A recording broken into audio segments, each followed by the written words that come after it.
Ladies and gentlemen, we do not have too many more days of drafting fantasy football teams. Sadly, they're almost over. Of course, the bad comes with the good, and that means we almost actually have real football games to watch. But nonetheless, before that gets here, we are going to continue to stream these Underdog Fantasy Football drafts every single day, ladies and gentlemen. We're going to be hopping in the largest fantasy football draft tournament on the planet.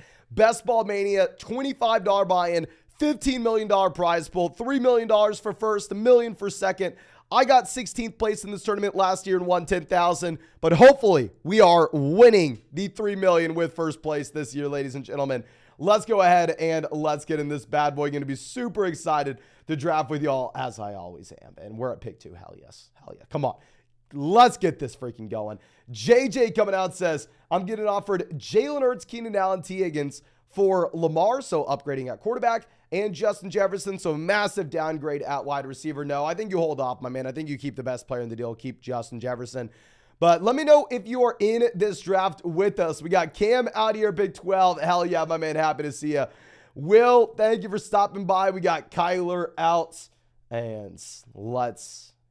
I'm just excited. I freaking love y'all. I am super pumped to get this draft going. Thank you so much for coming to hang out with us every single night, ladies and gentlemen. Could not be more excited about this. I see we got Samwise out here at 3. We got Matthew out here at Big 4. All right. We'll be able to make it work. And I'm assuming we're going to get Jamar Chase here, right? That's what I'm assuming. Obviously, we could be wrong, but 9 times out of 10, you are going to be looking at Jamar Chase, pick 2. Sometimes the team that you will go CMC. Sometimes they'll go Chase 1. We'll get Justin Jefferson at 2. Very rarely ever happens, though. Okay. What is the Brew Crew coming out? Or does Brew Crew? I don't know. I'm an idiot. We're going to go ahead. We will take Chase, as we were already mentioning. And, of course, if you have not done so already, ladies and gentlemen, please fix your life. Go down there, drop a like on this live stream. And of course, if you want to get in a draft with us, whether that's tonight, tomorrow, the next day, we're doing this every single night. This is Underdog Fantasy. If you use promo code FLOCK on Underdog, they're going to match your first deposit dollar for dollar up to $100. Plus, you're going to get our 2023 fantasy football rankings, a free trial to flockfantasy.com where you can find our 2023 fantasy football draft guide. And on top of it, only with promo code FLOCK on Underdog Fantasy are you going to be getting access to an exclusive Pick'em special. Week 1 against the Jets, Josh Allen, more than less than half a passing yard. So please make sure you are taking advantage of that. Only promo code FLOCK on Underdog. Cam says, ESPN redraft, what's your strategy with kicker DST? I'm sorry, my friend, I'm an idiot. I don't know. I just go ahead and I look at Las Vegas spreads, and that's how I stream the defense position on a week-to-week basis, and I don't play in leagues with kickers anymore. I could name maybe 10 kickers in the NFL. Zachary coming out with the donation. Thank you, my man. I was going to say maybe looks like a little burnt orange jersey, maybe looks like a UT one. And no, that's a Patrick Mahomes, but thank you for stopping by. Pally says doing a two-team, what? Doing a two-team league. Chase is going to follow me at pick 5, but kind of want to risk it and take Bijan and T or Travis on the turn. Do you mean a 12-team? I'm assuming it's a 12-team league. If it's a 12-team league, you go ahead, you take Jamar Chase at pick 5, my friend. If it is a 2-team format, it's not even fantasy football, and all you do is take Travis Kelce there. But Chris coming out says, in a 10-team auction, full BBR start 3 wide receiver, we're rolling with Fields, Pollard, Jacobs, Olave, Waddle, Mike Williams, Hawkinson, Ayuk, Deontay Dotson, Antonio Gibson, Gabe Davis, Rashad White, as well as Jalen Warren. So if we can start up 3 wide receivers, love the fact that we go out there and grab a bunch of depth at the position. Obviously, it's an auction draft, so we're able to go and get whoever the hell we want. But I'm surprised to see how much wide receiver depth combined with top end talent that we were able to get, considering the fact we have Pollard, Jake. That's a great team, and I don't even think we can do anything. I think it's a solid roster construction. Obviously, a ton of value. Yeah, I don't think there's any move to be made, honestly, with that team.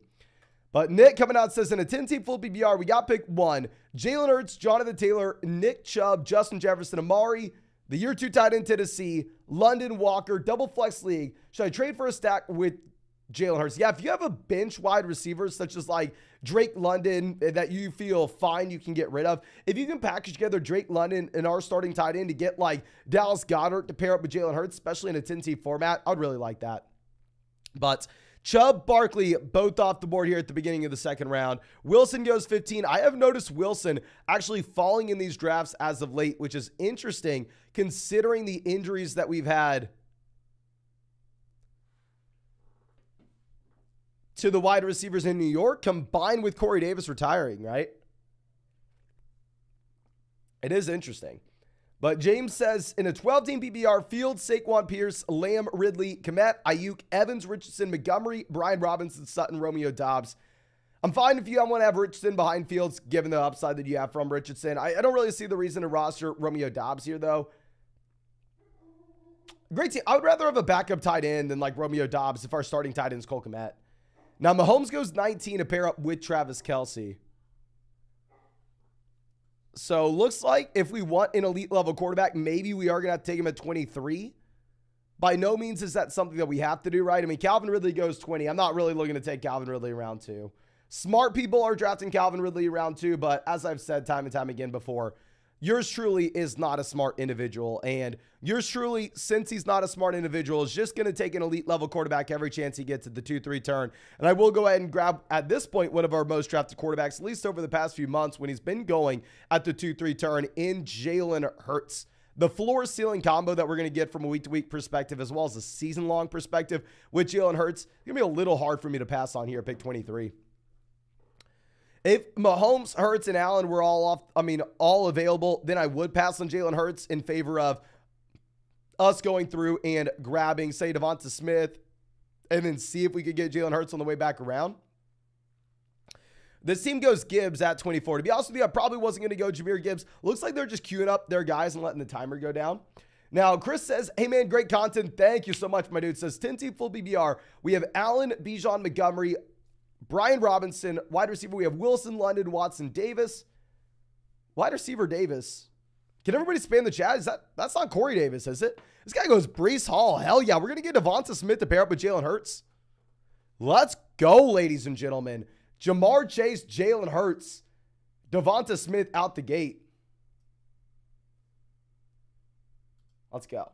Okay, no, Gabe Davis. Gabe Davis. Okay, makes a little more sense. All right, let's pivot this back over.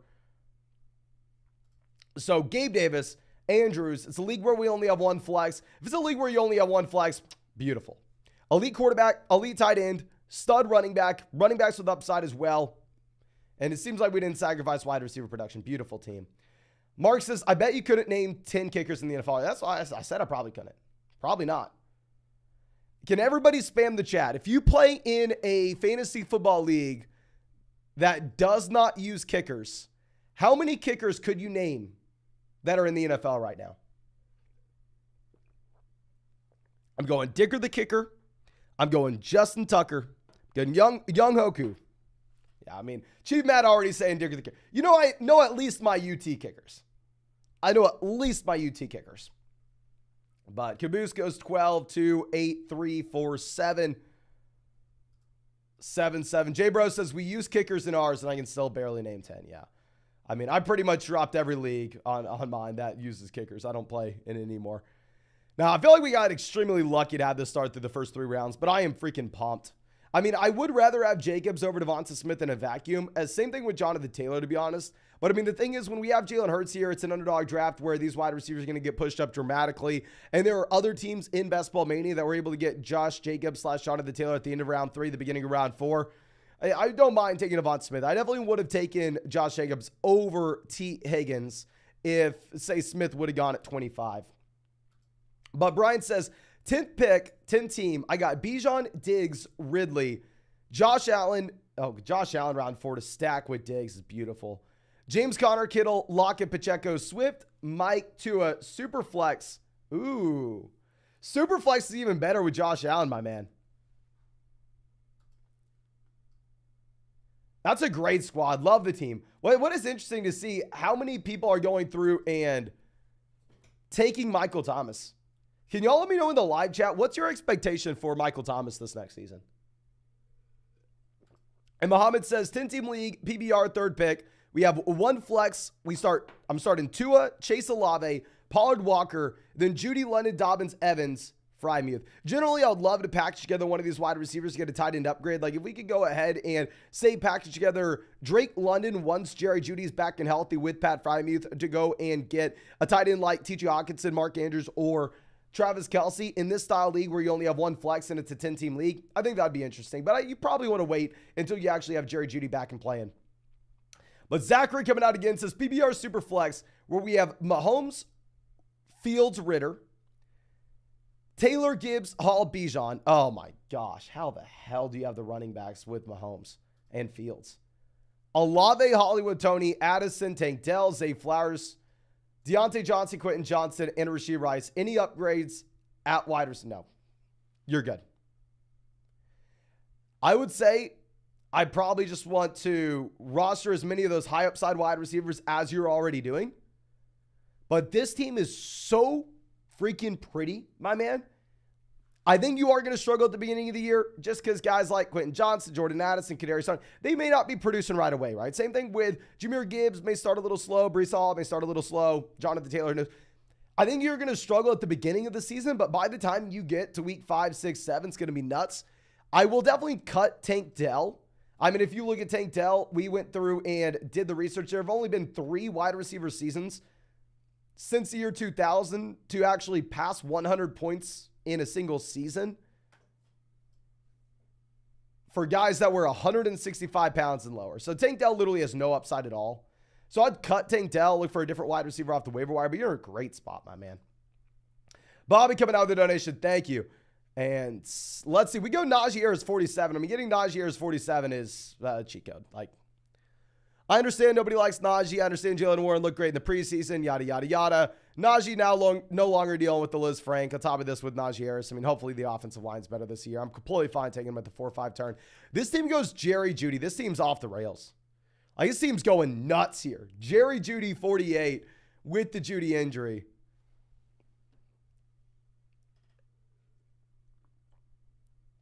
Okay. In general, I am going through and drafting Kenneth Walker over Aaron Jones. But once we get the falling value of Najee Harris, it's going to be a more unique combo if we were to go through and take Aaron Jones to pair up with Najee than it would with Kenneth Walker. I definitely drafted a lot more Kenneth Walker this offseason than Najee Harris. But you have a lot of drafts where, say, Najee Harris went at the beginning of the 4th round and then Kenneth Walker fell to the end of the 5th. So you have a lot of that combo. You don't have a lot of the Najee Harris-Aaron Jones combo, or at least you haven't this offseason. Let's move this over.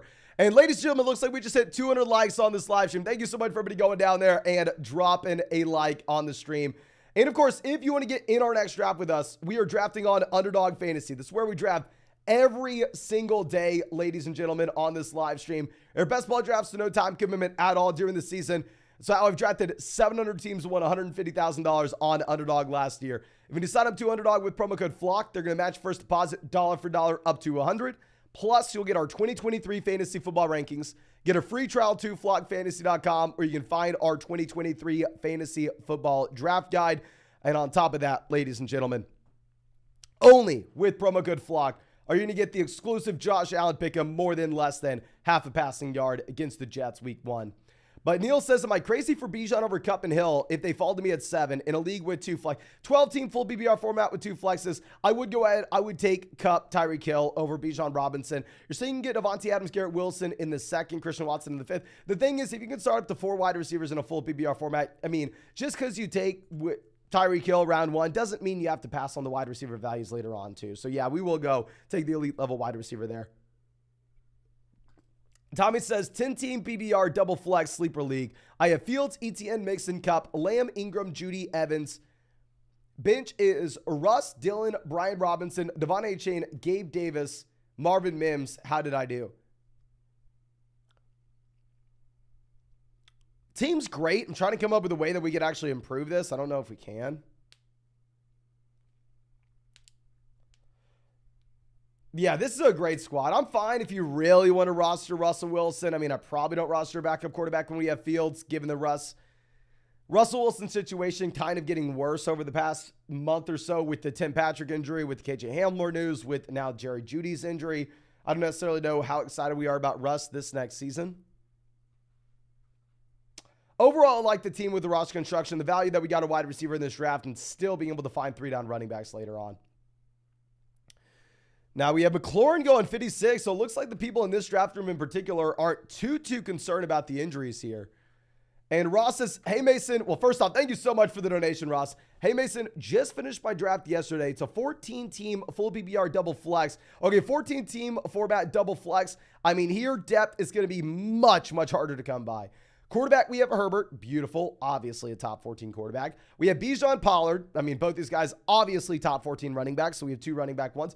James Cook, clearly a running back 2 in this format. Deontay Foreman, some quality depth. Like we said, depth is going to be harder to come by. We have Hopkins, Judy, Sky Moore, Elijah Moore, DJ Chark, Devontae Parker, JSN. Tight end, Frymuth. What are your thoughts? I think this team's going to struggle early on in the season.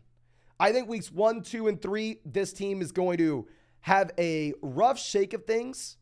But if we can get to week 4, 2, and 2, and then we get Jackson Smith and Jigba healthy and producing, and we get Jerry Jeudy healthy and producing, then at that point, who's going to compete with this team? At that point, we have the best running backs in the league. We have an elite quarterback. We have a respectable tight end, and we will have wide receiver production. Up until that point, the first few weeks, we're not going to really have wide receiver production, so it may be a tough spot, but long term, I do really like it.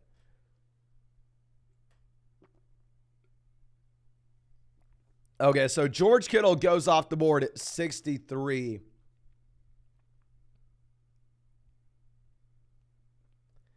I would have loved to have Kittle. I mean, we have a super balanced start where we don't really need anything, right? I mean, we can go in a couple different directions, but we don't have a quote-unquote need in this draft.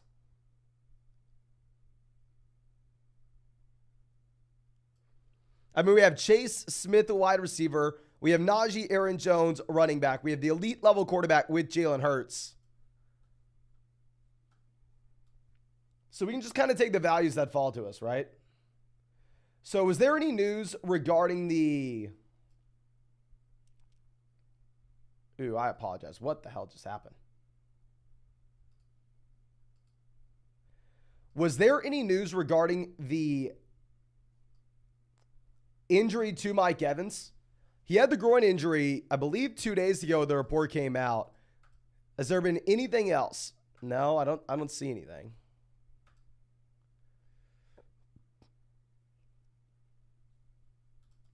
Poor JSN expected to begin season on active roster. Okay, that's great that he's not going to be on the PUP, right? That's great. Evans goes, so we don't even have to really concern ourselves there. Lawrence off the board to Matthew at 69. Matthew no, he did not. Seeing if he decided to go through and take Ridley earlier. Samwise on the clock.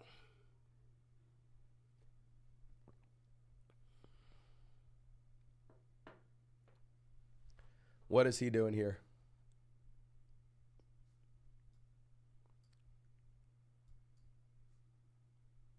He goes Gabe Davis. So we'll go ahead and we'll take Sanders. I mean, there are a couple wide receivers they'll be fine with on the way back around. I like the Miles Sanders value. I mean, earlier on in the offseason, I mean, this is a guy that was going at the 4 or 5 turn. Ethan says 12-team full BBR where we have Hurts, Etienne, Herbert, Jefferson, Lockett, Hawkinson, Kirk, Elijah Mitchell, Zach Charbonnet, Deontay Johnson, Jameson Williams, Zay Flowers, Jalen Warren. Pick one, running backs were gone quick. I like that if running backs were gone quick, we pivoted to the elite level quarterback with Jalen Hurts. The thing is, if Khalil Herbert's your RB2 right now, we just need to be optimizing for as many running backs on the bench as possible. I like the team in general. I don't necessarily think there are too many trades to be making until we actually see the usage of some of these guys. I'll just say if Jameson Williams is someone that you're actually having to keep on your bench and you can't throw him on the IR, I would say that considering the lack of overall running back security, I probably don't want to be wasting a roster spot on Jameson Williams. Say Akers, who cares? Let's go. I would rather most likely just go ahead and cut Jameson, see if we could go ahead and on the opposite end of the spectrum, just pick up a running back. Because the thing is with Jameson Williams, you roster him with a guaranteed 0 for the first 6 weeks. Makes it harder for us to go through and make moves off the waiver wire. even when he comes back, it's not like he's guaranteed to be great. We don't know. Maybe he is. Maybe he's not. It's like if we're weak at running back, it's very hard to roster someone like that if he's taking up a dead spot on our bench. But other than that, I like the team a lot. I mean, also, the reason you can afford to let him go is you have guys like Jefferson there holding down the fort. Now, Cooper says, in a league with 1 quarterback, 2 running backs, 3 wide receivers, a tight end, double flex, how would you rank Kelsey, Bijan, Tyreek, Kupp? Full BBR format here, if we can start up to 5 wide receivers, I'd actually go through and rank them as Tyreek, Kupp, Bijan, then Kelsey. In a league like this, tight end's going to make up a much smaller percentage of your starting lineup output on a week-to-week perspective. You really want Kelsey in that league where it's only a 1 flex format.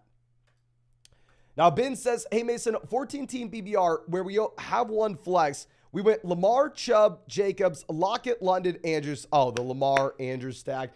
Pittman, Davis, Rice, Van Jefferson, Hunt, Devon Nation. Going Chubb, Jacobs out the gate, locking up running backs in that 14-team league with only 1 flex. Still managing to get the elite quarterback tight end combo at the 3-4 turn in a 14-team format. Slamming wide receiver values in the middle rounds. That's beautiful. That is beautiful. The Credit Genius says, hey, bro, draft yesterday, 12-team PBR, point per carry. Diggs, Bijan, Allen, Debo, Sanders, Evans, Goddard, Hollywood, Gibson. What do you think about the squad? Point per carry format. Love the fact that we got a quarterback that's going to run the ball a bit. I definitely think in this style league, we want to go through and we want to optimize to try to start as many running backs as we possibly can. I definitely want to be playing a running back in the flex spot on a week-to-week perspective. So, I mean, if we could go through and say package together like Mike Evans, Miles Sanders, get a running back that maybe we're a little bit more excited about, that's something I'd be interested in. I mean, just generally, you are trying to build around running back in that point per carry format. Now, Evan Ingram going back-to-back picks here with Kyle Pitts. I'm going to continue to take Kyle Pitts a lot here. And ladies and gentlemen, we are 3 likes away from hitting 300 likes in this live stream. So if you want to be our 300 like in the stream, go down there, drop a like on this live stream. Help us out, ladies and gentlemen.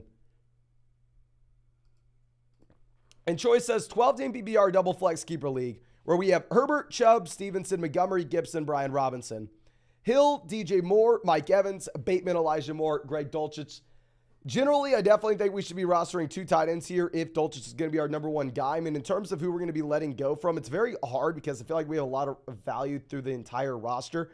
I think possibly if we could look to package together, say like Elijah Moore, DJ Moore for a wide receiver upgrade, you know? I mean, I think that you're actually going to get someone that you really like by making that swing, considering how many DJ Moore fans there are right now with how good he looked earlier in the offseason.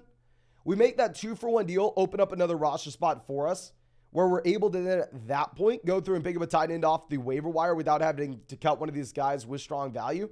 I really like that. Now let's smooth this. And the sports guy says, how's my squad? Jefferson, Mark Andrews, Garrett Wilson, Dobbins, Tua, Javonte, Gabe Davis, Rashad White, Jamal Williams, Zay Flowers, Allen Lazard, Michael Gallup. Great team, but the thing is, if you start Jefferson, Garrett Wilson out the gate, right? I mean, you have such a high threshold for any wide receivers to actually ever make an impact and ever make a dent into your starting lineup. So going through and rostering guys like Lazard and Gallup at the very end, I don't necessarily know if that's the direction we should be taking it, rather than instead potentially just going through and looking to grab a couple running backs there, right? Because we punt running back early. We have some upside guys, but by no means any guaranteed players. I'd probably be definitely at least looking to get rid of Gallup for a running back off the waiver wire, possibly Lazard as well, just because we're so damn good at wide receiver. And the one question mark we have is possibly the running back position. Now we're going to go ahead. We'll just take Elijah Moore. I mean, we need another wide receiver, right? I mean, with Elijah Moore, he's in a great offense in Cleveland. Hopefully you get the bounce back where Deshaun Watson goes back to his 2017, 2018, 2019 form. Bateman off the board, 96.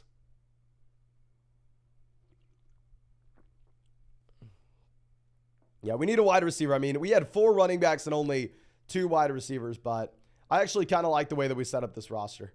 Jalen Warren goes, so we'll go ahead. We will take Sky Moore. I actually kind of like the fact that we're able to take Sky Moore here and then put ourselves in a position to go ahead and pair up Sky Moore with some more Kansas City Chiefs wide receivers later on. With this being a best ball format, I just like having a piece of elite level offenses in general. I mean, I feel like we've done that betting on the Eagles offense with Devonta Smith, Jalen Hurts, betting on the Chiefs offense with Jamar Chase, going through hopefully betting on the Browns offense and the Deshaun Watson bounce back, and then obviously Mahomes with Sky Moore.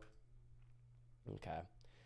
But Chattel Baby coming out says 12-team at PBR. Can you rate this? We have Goff, Bijan, Swift, Amon-Ra St. Brown, Ridley, Evan Ingram, Amari, Deontay, DJ Moore, Burks. We have so much freaking wide receiver depth here. I mean, even having Jamison Williams down at the bottom, Jordan Love, Kareem Hunt. I really like the squad. I agree that I think you probably want to be rostering 2 quarterbacks if Jared Goff is your number 1 QB. But I do think you have so much wide receiver depth. We could be looking to go ahead and package together, say, like DJ Moore and Jared Goff to either hopefully get a quarterback that we're very excited about in return, or do the same thing at tight end. Just because running back, wide receiver, we have the depth through the roster. We have the top end options with Amon-Ra St. Brown and Calvin Ridley as well. So that'd be the primary thing we're looking to do. Trade Deontay and a quarterback to get a quarterback upgrade. Trade DJ Moore, Evan Ingram, and a tight end to get a tight end upgrade. Obviously, we don't have to do both those moves, but trying to make a deal like that in general when we're so strong at those positions. Okay. But now, after we go Sky Moore, you have Anthony Richardson, Traylon Burks, Michael Thomas, Kadarius Toney, all off the board. There was a part of me that wanted to just go ahead and make that consolidated bet on the Chiefs wide receivers and possibly take Sky Moore and Kadarius Toney here at the turn. Obviously, it's a much easier point to go through and take these Chiefs wide receivers in round 9 than where they used to go, but okay. Going over, I believe Jesse is our next question, or did we answer this one? No, we did not. 12-team at PPR, double flex, Lawrence, Ramondre Pierce, Diggs, St. Brown, Kirk, Pacheco, Higbee. And then on the bench, we have Dotson, Johnston, McKinnon, Toney, Foreman, Pickett, Knox. Got offered Kupp, Debo, Deontay, Russ for Lawrence and Amon-Ra St. Brown. St. Brown to Kupp, upgrade. We're essentially trading. I actually do this deal. I think Kupp's the best player in the deal. I don't like getting the quarterback downgrade, but looking at the team, I think it makes sense.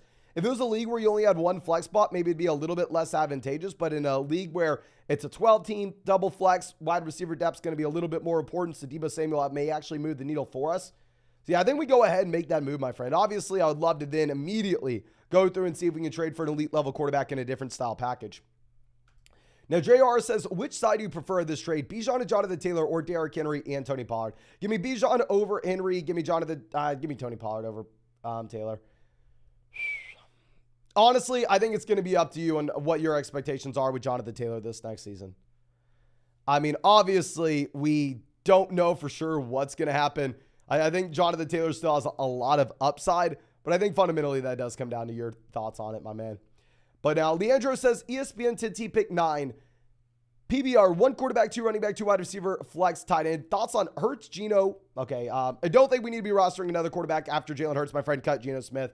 A running back, Bijan, Stevenson, White, Gibson, wide receiver, Higgins, Watson, London, Sutton, JSN, Gabe, tight end, Kelsey, and Kincaid. Beautiful team. 10-team league, 1 flex. We got the elite quarterback, got the elite tight end. We have a running back upside as well. Only thing I'd say is Kincaid is probably going to be someone that I'm looking to get rid of as well. He has too much value to cut, so we're going to look to trade him. I'll try to package together Rachaad White, Dalton Kincaid, and see the best running back that we can get in return. Yeah, I love it, my man. I love it. And then probably cut Geno Smith, but that's a great team. Now, Elijah Mitchell goes 116. Pretty early for Elijah Mitchell in comparison to where he used to go. Let's swing this back around. Samwise on the clock. 2 running backs with Jacobs, Gibson. 6 wide receivers. Generally, you're not super pumped about the wide receivers in this range, right?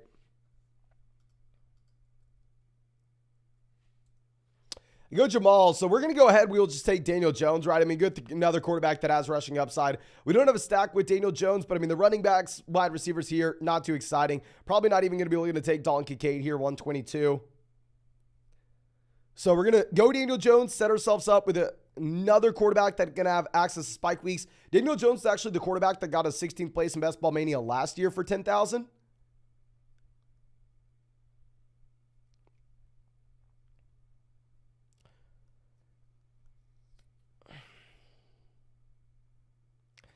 Mingo goes, so do we just take Rashad Penny? I mean, Penny's been falling. We make a consolidated bet on the Philadelphia Eagles offense by having Jalen Hurts, Rashad Penny, and Devonta Smith. Now, at this point, when we go Rashad Penny 122, we are not taking another running back through the rest of this draft. When we have Najee, Aaron Jones, Miles Sanders, Cam Akers, Rashad Penny, we need to be loading up on wide receivers and tight ends from here on out, ladies and gentlemen. wide receivers and tight ends from here on out. But let me go ahead and show you all this team. We have Chase Smith, Elijah Moore, Sky Moore at wide receiver. Quarterback, we have Jalen Hurts, Daniel Jones. Running back, we have Najee, Aaron Jones, Miles Sanders, Cam Akers, and now Rashad Penny as well. So let's send it. I like it. I like it. But Parker says, won 3 out of 6 of my redraft leagues the last 2 years and made some money on Underdog last season. Big thanks to you and Josh Jacobs. Your rise has been crazy, man. Been here since 20K.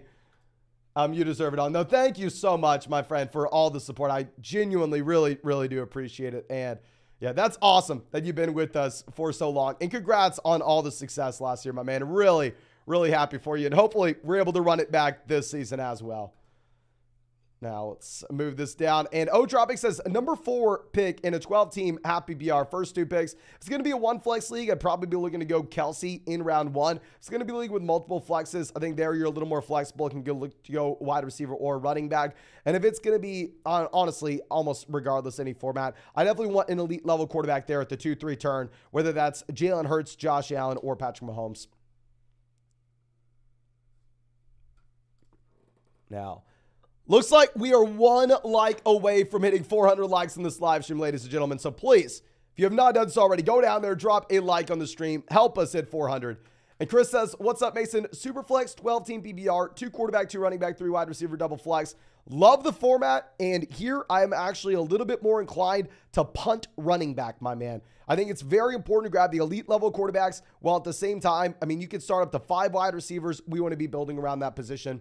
We go Mahomes, A.J. Brown, Devontae Adams. Okay, this is exactly what we wanted. Kirk, Pierce, London, Miles Sanders, Rashad White, Judy, Ingram, Kyler. This is beautiful. This is the exact format where you want to go 0 RB.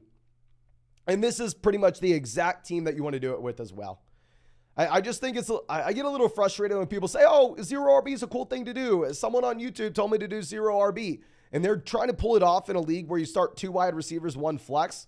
I'm sitting here going, okay, who the hell cares if you're wide receiver 4 strong? Who the hell cares if you're wide receiver 5? No, this makes so much sense. Love the construction for the format, my man. Jared says 12-team PBR Superflex where we have Lamar and Carr, Pollard, Brees, Javonte, Mostert, Mitchell, Hunt. Wide receiver, we have A.J. Brown, Amari Cooper, Mike Williams, JSN, Bateman, MVS, Nico Collins. We have Dallas Goedert as well. Love to have a third quarterback if we can find one off the waiver wire. I think MVS is going to be the first guy that we look to cut once we have that quarterback that maybe all of a sudden is starting and people weren't expecting him to. That way we can have a QB3 here.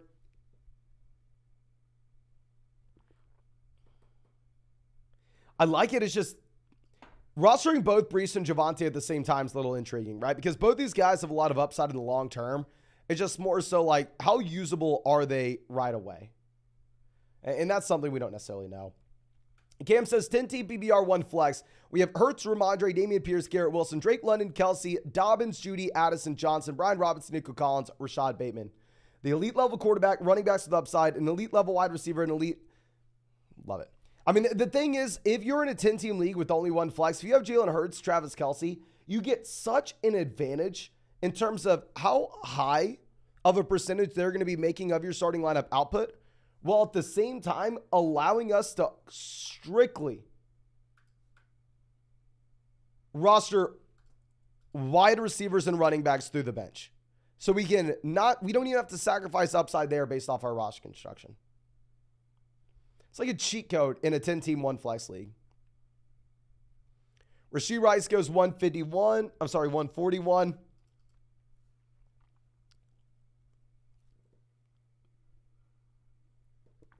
Definitely wanted to pair Rice with Sky Moore. And we can't go running back here. We can't go running back or quarterback. We're just wide receiver tight end. So Dalton Schultz making it as 143. We don't have a tight end yet. We'll go ahead and we'll take him as our tight end 1.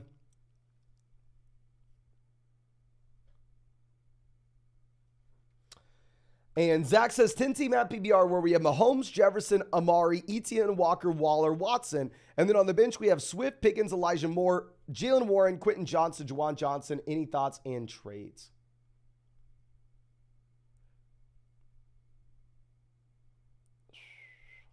Great team. Is there a trade to be made? No, great team, my man. I mean, The only thing that I could possibly come up with is if we could maybe sell high on the Darren Waller hype to pivot to TJ Hawkinson or George Kittle, one of those guys coming off a top 5 tight end season while they're still in their prime as well, or stepping into their prime in the case of TJ Hawkinson.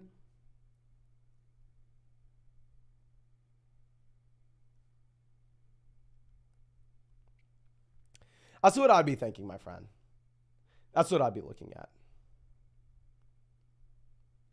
I mean, you're great everywhere else. It's just, I don't know. With Darren Waller, I mean, the man's 31. He's declined for 3 straight seasons. It's a great situation, but if we can sell him for George Kittle, who's been a top 5 tight end for 3 straight seasons now, should we? I don't know. No, we're going to go Higbee. I mean, we need another tight end. We already made a bet on this Los Angeles Rams offense with Cam Akers. Might as well double down on the bet. I don't think they correlate super well together, but nonetheless, I think the tight ends outscore the wide receivers here, and we're going to be just playing a numbers game here at wide receiver, hoping that Jamar Chase and Devonta Smith are able to hold down the fort for us. Okay. Now, let's go over, and Woods asking 10-team PPR 1 flex where we have Daniel Jones, Breece Hall, Bijan Robinson, Jalen Waddle, Diggs, Andrews, Amari, Javonte, Rashad White, JSN, Johnson, Richardson, Josh Allen, owner won't budge. Any thoughts? I mean, obviously, we're elite at tight end. We're elite at running back. We're elite at wide receiver. Really, the only move you can make is at quarterback. If we could take one of these solid wide receivers, such as like Amari Cooper, package him with Daniel Jones to get to like Lamar Jackson, pair up Lamar Jackson with Mark Andrews, especially if it's a 4-point passing touchdown format, I'd really like that, my friend. And now, Brian coming out says 10-team at PBR, super flex, and tanking. I've got Deshaun Watson, Mac Jones, Zach Wilson, Ramadre Dillon, Ayuk, Dotson, Rice, Mingo, Mims. Traded Love and Kincaid for CJ Stroud. Oh, my gosh. Oh, beautiful, beautiful.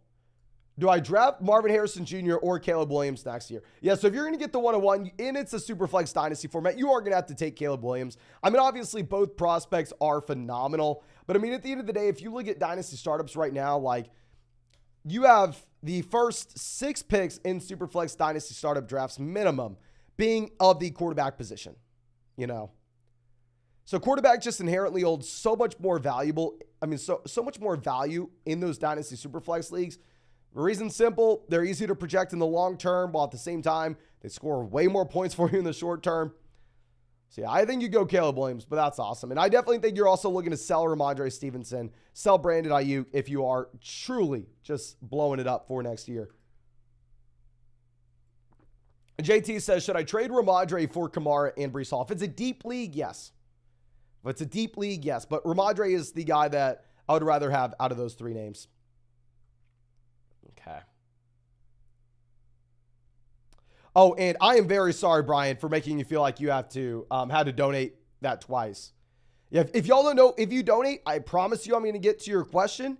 You just have to be a little bit patient. We go in order of them, my friend. I'm very, very sorry that you thought you had to do that twice. I just saw that you had one at the top as well. Okay, and our next one coming out from Weston says, hey, Mason, how'd my draft 12-team at PBR double flex? Starters are Herbert, Jacobs, Hall, Kupp, Sutton, Andrews, Montgomery, Brandon Cook / P. Ryan. Do I trade Jacobs and Sutton for Joe Mixon, Mike Evans, and Gabe Davis for wide receiver help? The thing is, Sutton may outproduce Gabe Davis in the short term with the Jerry Jeudy injury. The 12-team league double flex, the wide receiver depth is going to matter a little bit more. I think most people would say yes. I'm going to go Jacobs, and I'm going to see if we can get by wide receiver in the short term with someone like Courtland Sutton. And then hopefully in the long term as well, we're able to play the waiver wire and have success that way. Okay, we are only tight end wide receiver going forward in this draft, right, ladies and gentlemen? So, I mean, nice to see the board as it is now with obviously a lot of these guys falling for us.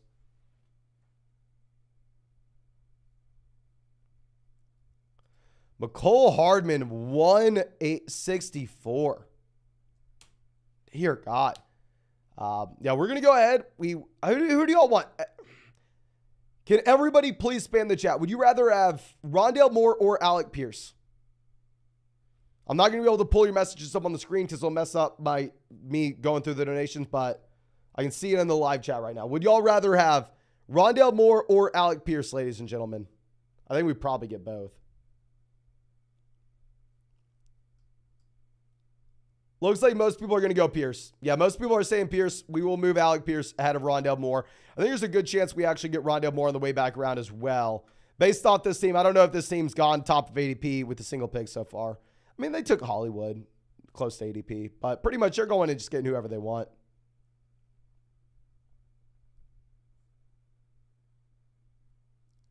They go Jaden Reed, 168. Tilted Dippo says, in a 10-team map PBR, I get to choose. Take the first pick, or as long as you get a top 5 pick. If you don't want to build around Jefferson, you don't have to get the first one. But yeah, make sure you're getting the top 5. And Bijourn says, 12-team CMC, Olave, Hall, St. Brown, Walker, Dobbins, Lawrence, JSN, Gabe Davis, Elijah Moore, Burks, Bateman, Elijah Mitchell, year 2 tight end Tennessee. I think we just have so much wide receiver and running back production. We can trade for a better tight end, right? At least in my mind, I feel like we can afford a better tight end here.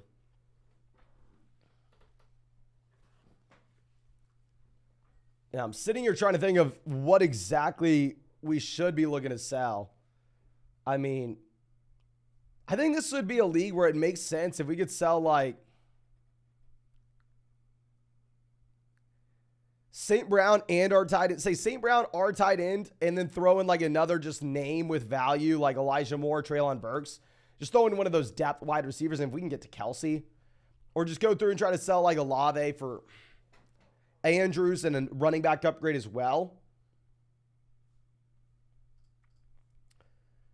I think this is what I'd be looking for. Margaret says, just enjoying the calm before the storm. Got a hurricane on the way. Stay safe, my man. I mean, my family's in Florida as well. Stay safe. Stay safe, everybody in Florida. But let's smooth this over. And Bobby says, 14-team map PBR, 1 quarterback, 2 running back, 2 wide receiver, tight end, flex. Quarterback, we have Carr. Obviously, 14-team league, going to be a little bit harder to come by quarterback. Running back, we have Bijan, Gibbs, Gibson, Warren.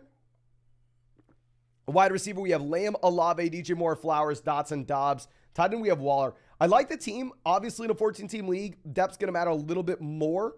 With that being said, I think we have more than enough depth, especially with the Terry McLaurin injury regarding Jahan Dotson. If we could go through and sell like DJ Moore and Derek Carr to get a quarterback upgrade, I think that would be intriguing. Like if we go DJ Moore, Derek Carr, and get like Justin Fields, that'd be beautiful. Okay. But next question coming out from, I believe, Ron Boy says, is a double stack on one team a good or a bad thing? Example, quarterback, wide receiver, and wide receiver / running back. So, yeah, stacking teams are great. That's what you want to be doing. Like when we take Jalen Hurts and Devonta Smith, right? The reason we do it is if we took Jalen Hurts already, we already made a bet that the Philadelphia Eagles offense is going to be good this next season. So if our team's going to be the one team in this league to actually win this league, we probably have to get that bet right. So if we got that bet right, Devonta Smith's probably going to be good as well. So going through and correlating your bets is 100% something that we're looking to do, my friend. Jeb says 12-team PBR flex. Lineup is Mahomes, Pierce, Stevenson, Olave, Hopkins, Kelsey, and Ayuk. Great spot with Mahomes, Kelsey. Hopefully we don't have a backup quarterback or backup tight end. Just load up the bench on as much running back, wide receiver upside as we possibly get our hands on. Now let's move this down. So we are just wide receivers through the next 3 rounds, ladies and gentlemen. And Canucks says, thoughts on the roster. It's a 10-team non-PBR keeper. We have Lawrence at quarterback, wide receiver. We have Jefferson, Waddle, running back Bijan, Etienne, tight end Pitts, flex Breece Hall. And then on the bench, we have Ridley, JSN, Addison, Pacheco, Khalil Herbert, Deshaun Watson. Non-PBR format, I think I agree with you. We're a little more inclined to go with the running back there in the flex spot. I think that we are right to load up on. How the hell do we have this team? We have elite running backs, Justin Jefferson, Jalen Waddle on the same roster as well. Freaking nutso team. The only thing I'd say is maybe week 1, we're going to go through and start Ridley over Breece Hall, even in a non-PBR format, just so we get some clarity on the Breece Hall situation and what that looks like in the long term. But a name I can't pronounce coming out says, I had pick 5 in my 12-team PBR redraft league. I have Saquon as my keeper, Garrett Wilson, Waddle, McLaurin, Herbert, and Njoku, Hopkins, Dalvin Cook, Jerry Jeudy. What are your thoughts?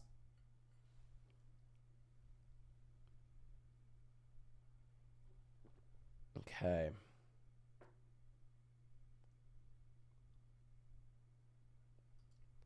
I like it,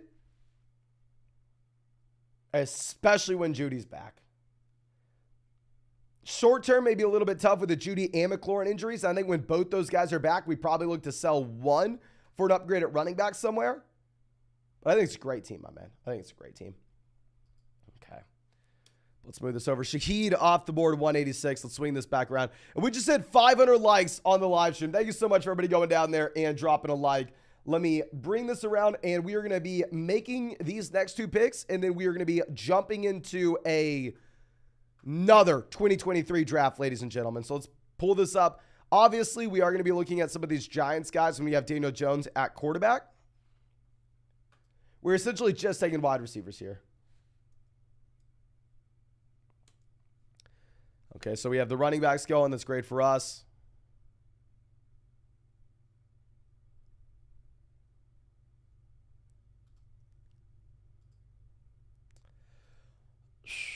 I just don't want to take Tank Dell. I mean, yeah, he falls 15 picks past ADP, but he has, like, what's the upside of Tank Dell?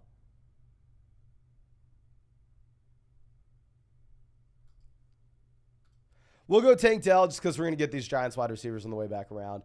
And then I will let y'all know who we end up taking in the 18th round as well. Well, let's go ahead and let's hop into our next draft. We're going to be getting into another Best Ball Mania draft, ladies and gentlemen. The largest fantasy football tournament on the planet. Underdog Fantasy, $25 buy-in, $15 million prize pool, $3 million for first, $1 million for second. It's best ball, so no time commitment at all during the year, so it's not going to replace your main fantasy football league. Meant to just be some extra fun on the side. So yeah, you can still spend all the time focusing on the main fantasy football league you care most about. But let's move this over. We're going to be at pick 7. Looks like a Bijan Robinson team, ladies and gentlemen. Looks like a Bijan team.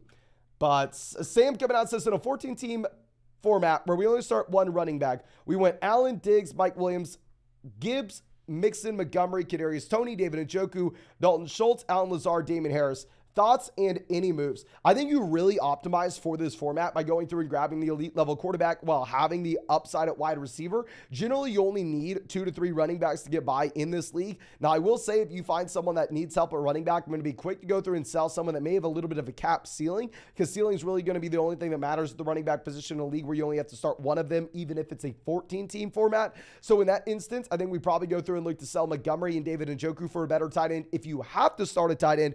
If not, I think we look to sell Montgomery, Mike Williams for a better wide receiver. But great team, my man. Now, Jetwing coming out says 12-team, 1 flex, PBR, Dak, Barkley, Walker, Wilson, Olave, Aaron Jones, Knox, with DJ Moore, London, Brian Robinson, Greg Dulcich, Bateman on the bench. Am I crazy to trade Jones to shore up my quarterback or tight end spot? So, I mean, right now, with the way this team's situated, Aaron Jones as your RB3, I mean, hell, if you wanted to go through and trade him in that package with Dawson Knox and get back like TJ Hawkinson, no, I don't think that'd be crazy at all. I would love to trade Aaron Jones in a league with only 1 flex where we have no tight end and get TJ Hawkinson. I think it makes a lot of sense. But Riz says 12-team PBR, 1 quarterback. We have Richardson, Goff. I think that's a natural pairing. You have Goff at the beginning of the season. Hopefully Richardson's upside later on. So swing this back around. CMC goes off the board at 1 here. We're going to go ahead and get our guy Bijan, or we'll take Kelsey if Bijan goes. Actually, I don't even know if I want to take Kelsey. We'll see what this team does. They take our guy Bijan Robinson.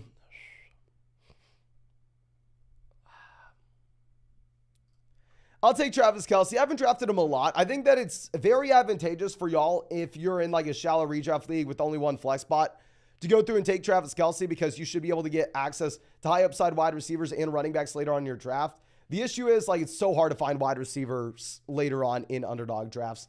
But of course, ladies and gentlemen, if y'all don't know, we are drafting every single night on Underdog Fantasy. These are best ball drafts to no time commitment at all during the season. So I drafted 700 teams and won $150,000 last year on Underdog.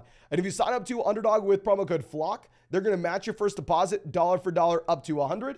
Plus, you're going to get our 2023 fantasy football rankings, a free trial to flockfantasy.com where you can find our 2023 fantasy football draft guide. And on top of that, only with promo code FLOCK are you going to get an exclusive pick'em week 1 against the Jets. Josh Allen, more than less than half a passing yard. So please make sure you're taking advantage. Available in damn near every state. You can find the link in the live chat description comment section. But going back and looking at this team, my man, Chase Olave, JT Kittle, Pierce, Mike Williams, Hollywood, bench is Quentin Johnston, McKinnon, Roshan, Michael Mayer, Tyler Algier, any moves. No reason to roster Michael Mayer in a shallow redraft format. Just cut Michael Mayer, my man. Like him in Dynasty, like him in Best Ball. Here in this format, there's no reason to have him. I think just put him on your watch list. Great team. I don't think there are any other moves after that. I mean, I think that you're pretty much optimized. And like I said, I'm completely fine rostering the 2 quarterbacks there, given the upside you have of Richardson later on in the year, but you probably aren't super pumped to start him right away. But Ross coming out says, would you do a deal to acquire Jalen Hurts and DeAndre Swift for Justin Herbert and James Cook in a 14-team format? Hell yeah, I would. Hell yeah, I would. I mean, a lot of people right now are drafting James Cook over DeAndre Swift this next year, my man. And if you're getting Jalen Hurts for Justin Herbert, I mean, that's just a no-brainer. 6-point passing touchdown format. Justin Herbert's a little bit closer to the fields because Hurts' overall rushing upside isn't as valuable, but still, we're making that deal. Kodiak says 12-team PPR took Saquon Chubb rounds 1 and 2. No Andrews, so Keenan Lamar 3 and 4. Use the middle rounds for Goddard, London, Cooks, Addison. Nervous about the wide receivers. What are you thinking? I mean, no, generally you're fine at wide receiver. Obviously, we can use those extra roster spots down at the bottom of our bench to make sure that we have that position shored up. And thank God we get Devontae Adams here at 18. I mean, I'm freaking pumped about getting Devontae Adams at 18. But yeah, going back over to this, I think that as long as you roster those high upside wide receivers down at the bottom of your bench like Jordan Addison and continue to make moves on the waiver wire, I think you're going to be a great spot, my friend. But Gribble Tank coming out says 12-team standard league. We have Big 5. Thinking top 4 is going to be Jefferson, Chase, CMC, Eckler. Should it go Bijan, Reek, or another running back / wide receiver? If it's going to be a non-PPR format, I mean, or even a PPR league, it doesn't really matter. As long as you're in a spot where if you only have one flex spot, I think you actually go Kelsey. If it's a league with multiple flexes, then I think you are completely fine to go Bijan or Tyreek Hill. Honestly, up to you. I think it's going to be dependent on what you expect your values to be later on in the draft. But Cody coming out here, my man, how the hell are you not a moderator on this channel? Cody has been a long time member of the flock. Let me go ahead and make you a mod on the channel, my man. Thank you so much for hanging out with us pretty much every single night for years. It says 12-team PPR, Gibbs or Olave. We have Pollard, Etienne, and James Cook. I would honestly probably still rather have Olave. Seems like a deal we make once you actually have... once you have that breakout, right? Cam asking thoughts on Team 12. I'm so sorry, my friend. That draft is long gone. I'm sorry. We're like operating in the past when it comes to these donation questions on the live stream. Okay, well, let's move this over. And our next question coming out from Jake says, 10-team full PPR. I have Lawrence, Bijan, Chubb, Ridley, Watson, Goddard, Gibbs. And then on the bench, we have Dotson, Sutton, Brian Robinson.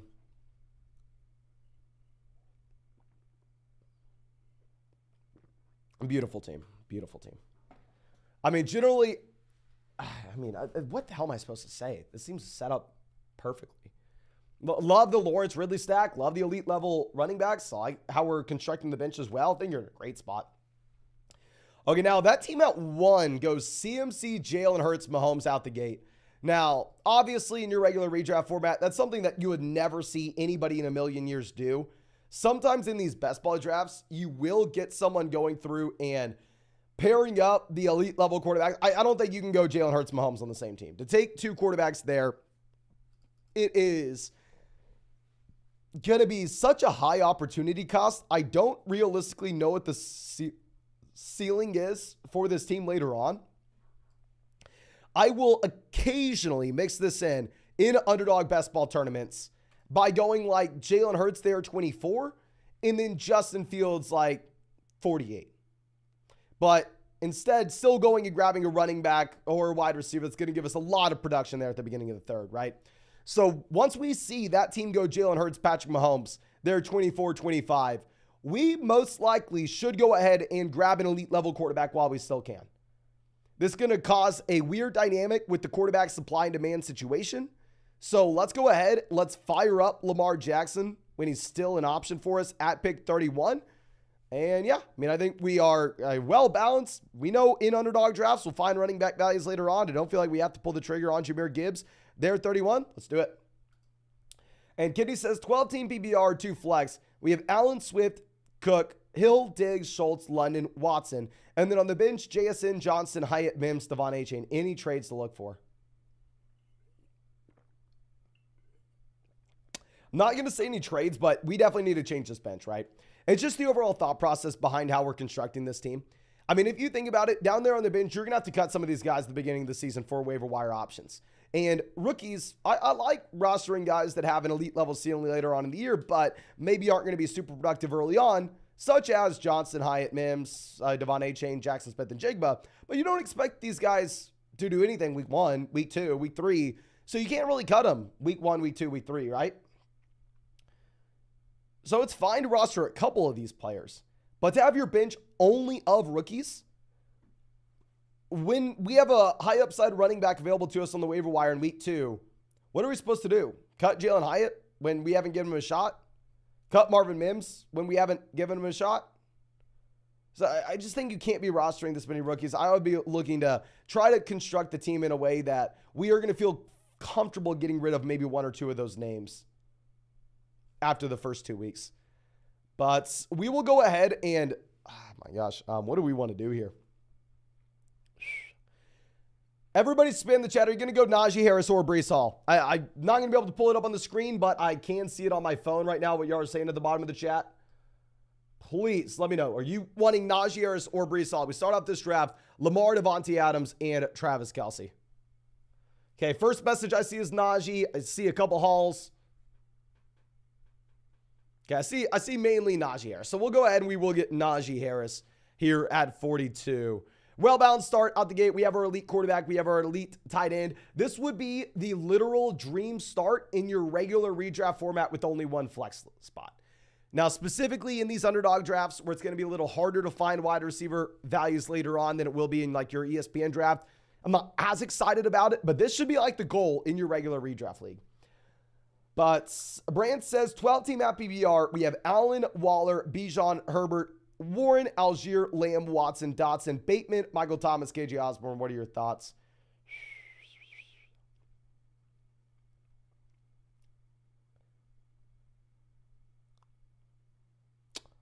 Great team. I think at the bottom end, we have guys that we can feel comfortable getting rid of at the beginning of the season once we get exciting waiver wire options. But these guys at the bottom end, like Warren, Algier, Khalil Herbert, have upside, right? So I like the way the team's constructed. It'd be nice if we could trade like CeeDee Lamb and get Stephon Diggs to stack with Josh Allen. I think that could be really interesting. Outside of that, it's a great spot to be in, my man.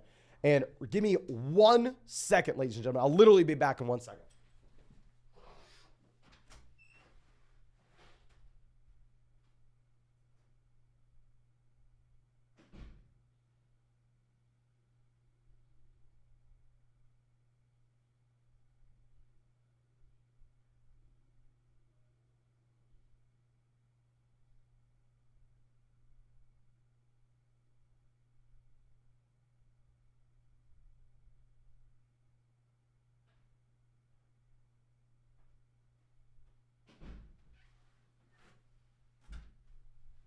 Okay, I'm sorry about that. Oh. And holy crap. Okay, that team at 1 is completely donating. Now, you definitely want to get unique in these best ball tournaments, right? This is a $25 buy-in, $3 million first place tournament on Underdog. You want to get unique. You want to go through and have a build that not many people have had at the same time.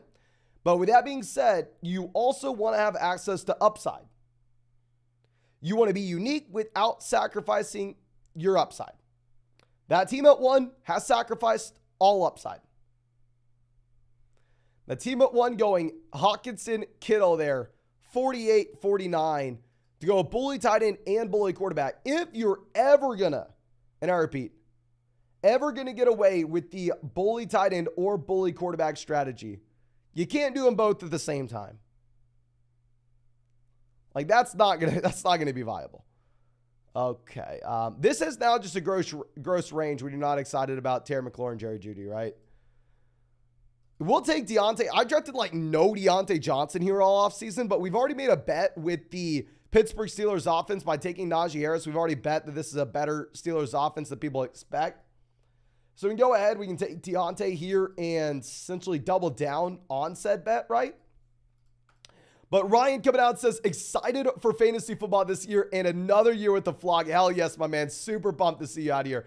Anything specific to take into consideration? How is the draft strategy different? Any do not. So 14-team league. it's going to be a little bit more nuanced where you can't go like full zero RB. You can't go full robust RB. You can't have like a super strict strategy going into the year. You have to take it with a little more flexibility, right? I mean, at the end of the day, if you're like pick 14 in a 14-team format or pick 1 in a 14-team format, you may find yourself where you have 28 picks between your selections. So I would say just generally in your 14-team league, you do want to be staying balanced out the gate. That way you are able to take advantage of the values later on. Whereas like a 10-team league can be a little bit more exploitative, right? You can go ahead and you can possibly take the elite quarterback, take the elite tight end. Okay, ladies and gentlemen, we are 1 like away from hitting 600 likes in this live stream. If you want to be our 600 like on this stream, go down there, hit that button. I mean, hell, this is our 3rd post of the day. This is our 3rd live stream of the day. So I understand that a lot of y'all are saying, come on, Mason. I mean, I already went down there. I dropped a like on your last video, your last live stream. I'm supposed to do it again. You want to help your boy out? Come on. What are we doing here? Now, McLaurin does go 59 to Samwise. Samwise is drafted next to us in the other draft. Now, let's move this over. Ethan says, how high are you on Kenneth Walker this year? Would he make a decent running back too? I would love Kenneth Walker as RB2. I think Kenneth Walker is a phenomenal price point if you're getting him in rounds 5 and 6. Now, Tungdera coming out says, 10-team full BBR, 1 quarterback, 2 running back, 3 wide receiver to flex. I have Fields, Tyreek, Garrett Wilson, Olave, Hawkinson, Kenneth Walker, Swift, Herbert, London, Zach Charbonnet, Elijah Mitchell, Kadarius Toney. 3 wide receivers in this league. I'm fine having those wide receivers down there on the bench.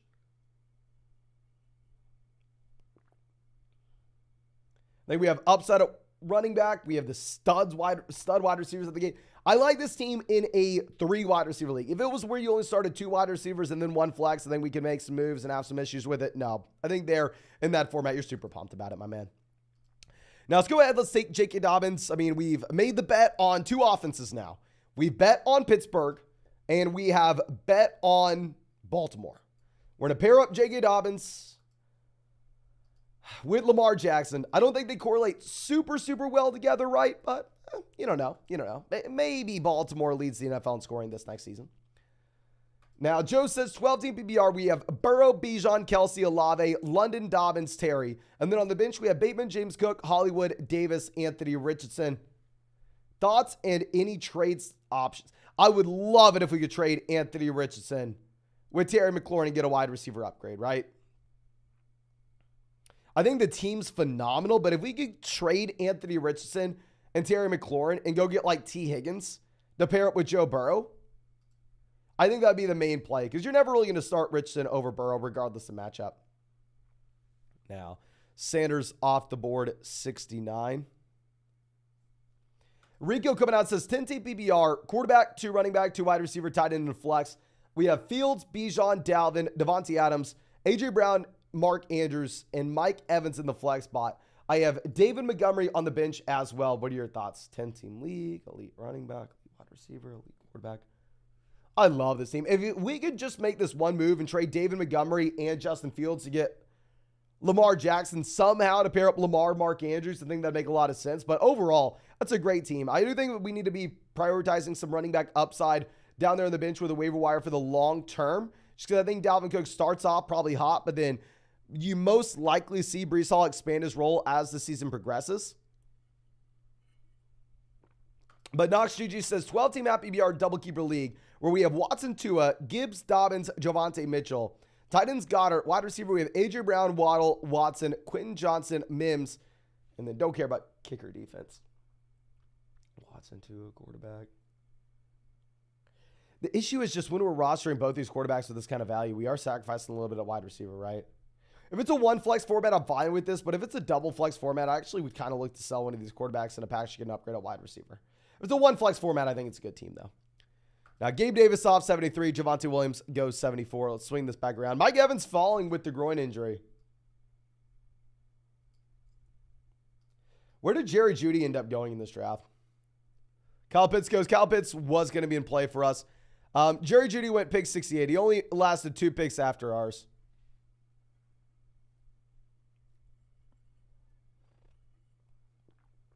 Okay. James Cook, 76. Obviously, James Cook has been rising a considerable amount. This team goes Montgomery as their second RB. LP on the clock. LB also only has one running back. Maybe they go ahead and take that other guy, or maybe they're just fine rolling with Bijan. They go Flowers. Hell yeah, we're going to get Mike Evans. I don't know if they were expecting us to be a little upset that we didn't get Zay Flowers to pair up with Lamar Jackson, but I mean, dear God, getting Mike Evans there is such a strong value, where if you look at the rest of the tournament, there are going to be very few teams that are able to grab Mike Evans at pick 79. I mean, I am pumped about that, ladies and gentlemen. Sutton goes 80. Dallas Goedert off the board, 81. There's another team that grabbed the elite level quarter. I actually really like our team. Generally, I'm not a super big fan of Travis Kelce builds, but I like this one. And IC coming out says, 10-team PPR, should I trade my second round pick for the 3rd and 6th? Or a 4th and 5th? No, you shouldn't. Not, especially not pick 12 overall. If it's a 10-team format, generally, rule of thumb, get the best player in the deal. Like, you're going to have no issue finding depth there, my friend. You're going to be trading pick 12 for like pick 25 to pick up, I mean, a random 6th or 7th. Don't do that. You're going to be doing the opposite. You want to be going picking up another pick inside the top 12. Ryan coming out with a donation. Thank you, my friend. And Sean says, in a 14-team BBR Superflex, pick 11, start up to 4 wide receivers, went Lawrence Gino, Diggs, Smith, Ridley, Lockett. Are we liking the start? In a 14-team league, yes. 14-team Superflex format, I mean, the supply and demand of quarterbacks is going to be out of whack, or it's going to be very hard to find 2 quarterbacks that you're excited about. So I really like this. Obviously, it comes down to if we can find some running backs that makes sense. I mean, usually, I'm completely fine punting tight end, though, just because in that 14-team league, obviously, it's going to be so much harder to find those other positions. So if I had to sacrifice something, I'll just throw him the tight end position. Now, Smallsy coming out says, what do we think about JT? I think Jonathan Taylor is a running back that has downside. I don't know where he ends up. I'm hoping he goes to Miami, but I think he's a running back that also has a lot of upside as well. And generally, I play fantasy football to try to win. So generally, I'm going through and chasing the highest ceiling possible. So I drafted myself a lot of Jonathan Taylor in round 3. But, okay, we are not going to miss out on any donation questions, ladies and gentlemen. The live chat just did get reset, so I'm going to have to pull them up on another window where I'm not going to be able to show them on the live screen, but we will go through and answer all of them. So I'm sorry if you can't see yours on the screen, but you should be able to at least hear me read it out loud. And I'll try to be clear with the names as well. That way everybody makes sure they're not missing theirs. Okay. Rashad White goes. Okay, Rashad White was kind of who we were wanting, but now at this point, I have no idea who the hell we want. I may actually just say Dalvin. I think Dalvin just scores so many more points than these wide receivers in this range.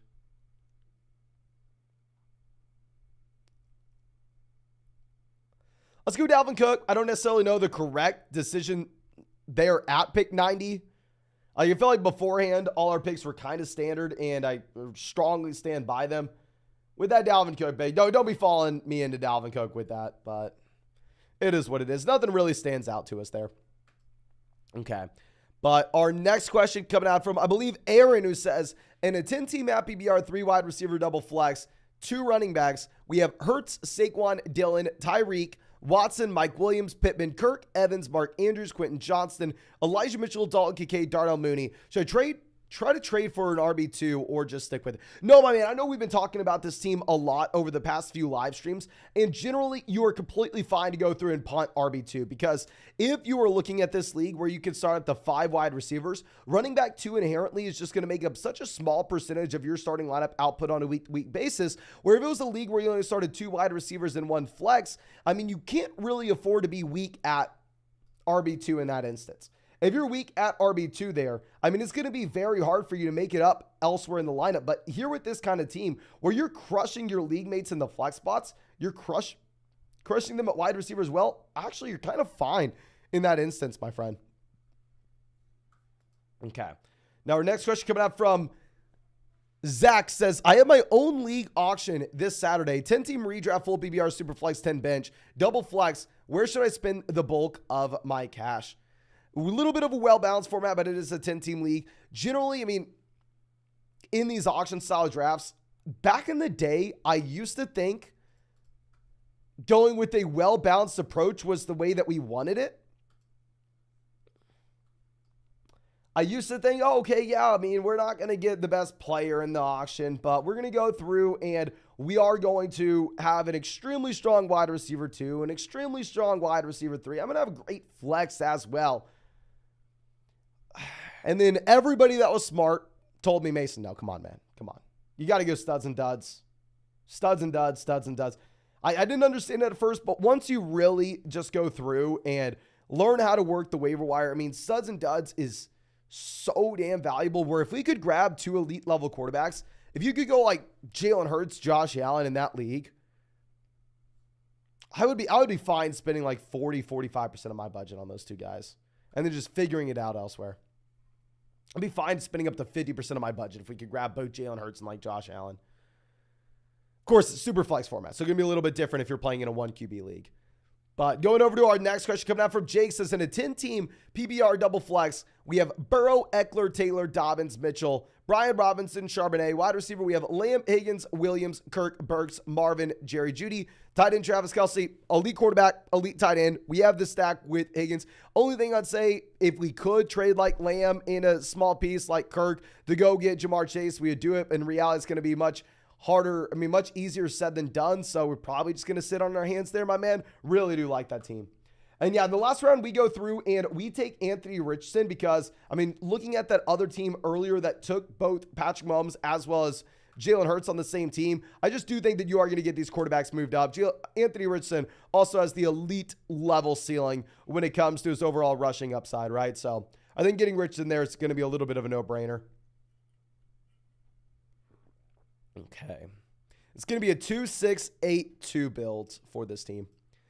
And Canucks says, thanks for reviewing my keeper team earlier. Built it with a 2-year rebuild following your advice. Your rookie draft guide was a cheat code. No, thank you so much, my man, for the kind words. And I'm super happy that we are at this point just a dominant roster. That is awesome. Now, we're going to go ahead. We are going to take Odell Beckham Jr. here. We've already made a bet on the Baltimore Ravens, right? So might as well go ahead, double down on that bet. Take Odell, pair him up with Lamar. But let me show this off. And of course, ladies and gentlemen, if you don't know what we are doing here, we are drafting on Underdog Fantasy. This is where we draft every single night on the live stream. These are best ball drafts, so no time commitment at all during the season. So I drafted 700 teams and won $150,000 last year on Underdog. And we signed up to Underdog with promo code FLOCK. They're going to match your first deposit dollar for dollar up to $100. Plus, you're going to get our 2023 fantasy football rankings, a free trial to flockfantasy.com where you can find our 2023 fantasy football draft guide. And on top of that, only with promo code FLOCK, because your boy hooked you up, are you going to have an exclusive Josh Allen pick'em week 1, more than less than half the passing yard against the Jets. So please make sure you're taking advantage of that. And quick side note, if you are a paid member of flockfantasy.com and you have an Underdog account, please put your Underdog account in the username section on flockfantasy.com. Hit enter, and then they will immediately add $10 into your Underdog account. You don't need to do anything. It doesn't even matter if you signed up to flockfantasy.com, promo code FLOCK, or a different promo code, or same thing with Underdog. We have that set up where anybody there that's a paid member of flockfantasy.com is going to get just a free $10 on Underdog.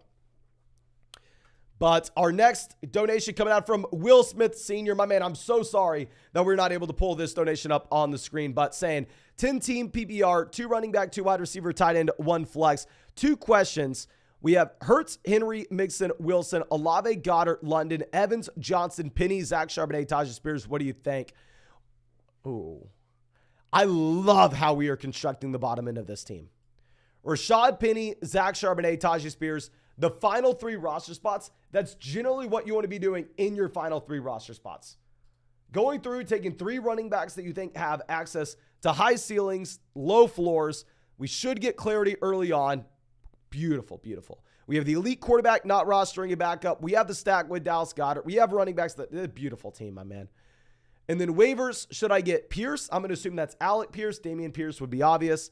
Elijah Moore, Hardman, Tony, Myers, Mingo, Hunt, Fournette, or leave him. Elijah Moore would be the one guy that we would look at. We're going to take Jamison Williams. This is an underdog tournament where we're trying to optimize for weeks 15, 16, 17, $25 buy and $3 million prize pool. I think Jamison Williams could have a high ceiling for weeks 15, 16, 17. But I think you're actually fine to go through and get Elijah Moore, because Elijah Moore is another one of these guys that I think you get clarity on if he's going to be good or not very early on in the season, right? Like, I think we know if Elijah Moore is any good by the time we get to weeks 2, 3, or 4. So if you could go through, pick up Elijah Moore for pretty much free, possibly just go through, drop Tajay Spears, and then if Elijah Moore is bad, then go through, drop Elijah Moore, and pick Tajay Spears back up off the waiver wire just in case Derrick Henry gets hurt. I think that'd be the move that we're looking to make. Even if we have Derrick Henry on the roster, I'm still going to be dropping Tajay Spears in that instance. But yeah, I mean, Elijah Moore, I think, has upside based off what we saw as a rookie. Great offense. And we should know immediately with him, which I really like. Okay. But Ron Boy coming out with the donation, thank you, says, I don't think you understood my question. I was trying to ask, was the 2 double stacks on the same team a good or bad? I said it was a great team, my friend. Oh, Jamar Chase and Joe Mixon and Justin Fields and DJ Moore on the same. Great team. Great team. 2 stacks on the same team. Beautiful. I mean, look, that's what we're doing with this team. I have a bet on Baltimore with Lamar Jackson, J.K. Dobbins, Odell Beckham Jr., and I bet on Pittsburgh with Najee Harris, Deontay Johnson. We made those 2 correlated bets. Yes, it may lower our floor a bit, but it's also ultimately going to raise our ceiling, which is the number 1 priority in fantasy football in general. So I'm super sorry that I didn't understand it initially, my friend. But 100%, I think it's a great thing, and I think it is something that you should be going for. Okay, so let's move this over. The tight ends going off the board at the 11-12 turn.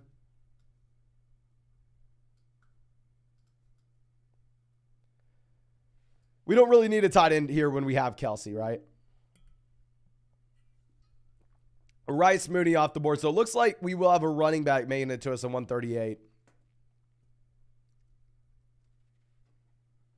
Like, I'm not going to be in a spot where I feel like at wide receiver we are desperate enough to go through and reach on someone like Van Jefferson, MVS, or Michael Gallup. So we're going to go ahead. We are going to take Damian Harris. Obviously, Damian Harris was like a loser of the preseason where you had great training camp reports coming out about James Cook. Not only did he have the great reports coming out about James Cook, but at the same time, I mean, he looked pretty damn good in the preseason. But Damian Harris probably has the red zone role. It's an elite offense. We're just taking someone who could possibly spike into our lineup. And at the same time, when James Cook goes down, maybe you have a pretty high ceiling with Damian Harris. So let's go ahead and let's pull the trigger on him here, ladies and gentlemen. But I believe we are about to hit 173,000 subscribers on this channel. So thank you so much for everybody who's been supporting the channel for so damn long now. I mean, that is freaking nuts. And yeah, I mean, if we hit 200,000 somehow before the season starts, we'll do a 24-hour live stream. But I'm no mathematician. I assume that is a long shot to happen, though. Now, Logan says, 14-team full BBR Superflex. I have Hurts, Pollard, Sanders, Amon-Ra, Lockett, Deontay, MT, Geno. Beautiful team. Love the Hurts-Geno pairing. And should I trade Geno, Amon-Ra, St. Brown for Diggs and Bryce? Oh, I don't think so. If it was obviously a Dynasty League, completely different story. Dynasty League, yeah, go give me Bryce Young. I think Bryce Young probably doesn't produce a ton this year in particular. I think the gap in points between Geno Smith and Bryce Young is going to be a larger gap than the points that you have between Diggs and Amon-Ra St. Brown. Now, Tony says, Kenneth Walker, Jamar Chase, or Bijan Robinson, Jalen Waddle. I'd probably rather a Bijan and Waddle. I'm very biased. Waddle is my most drafted wide receiver last year in fantasy, and obviously, hook 'em horns, Bijan Robinson. Okay. Brandon says, can you do a live ESPN in the back and update picks? I'm sorry, my friend. I don't know what you're asking. I did one ESPN mock draft earlier and made a video about it. And the issue with ESPN mock drafts is by the time you're to round 3 to round 4, everybody leaves. There's nobody left. That's why I think that, like, honestly, practicing in these underdog drafts, where even if it's just like a $3 buy-in, it's going to be so much better practice for your main fantasy football league this next year because people are actually staying the entire draft and making picks all the way through. So I don't know if those other drafts help at all, if I'm going to be honest with you.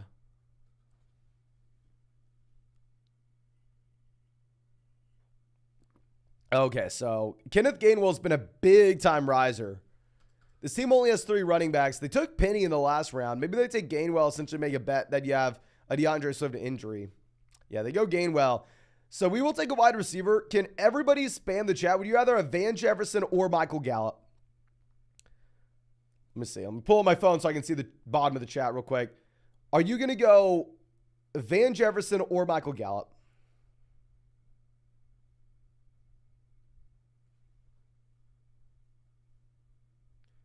Okay, looks like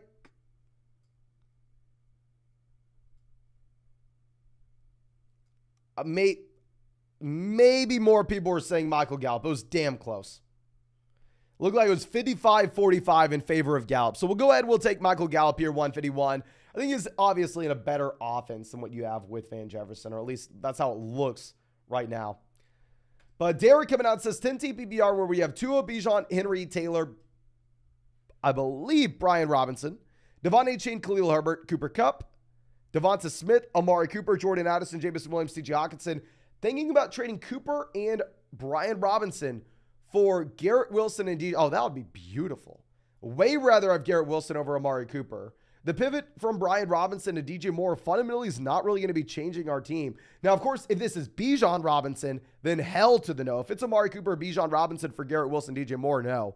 But if it's Brian Robinson, my man, I would love that. And thank you so much for being a member of the vlog and supporting the channel. Really happy to see you out here with us, my man. Let's smooth this down. Sam Howell goes off the board at 155. And Rob coming out says 101 in a 10-team $50 double flex league. I have Jefferson, JT, Mahomes, Keenan, Pierce, Lockett, Brees. Brees Hall that late is nuts. Montgomery, Dotson, Freiermuth, Njoku, Elijah Moore, P. Ryan, Rasheed Rice. What are your thoughts?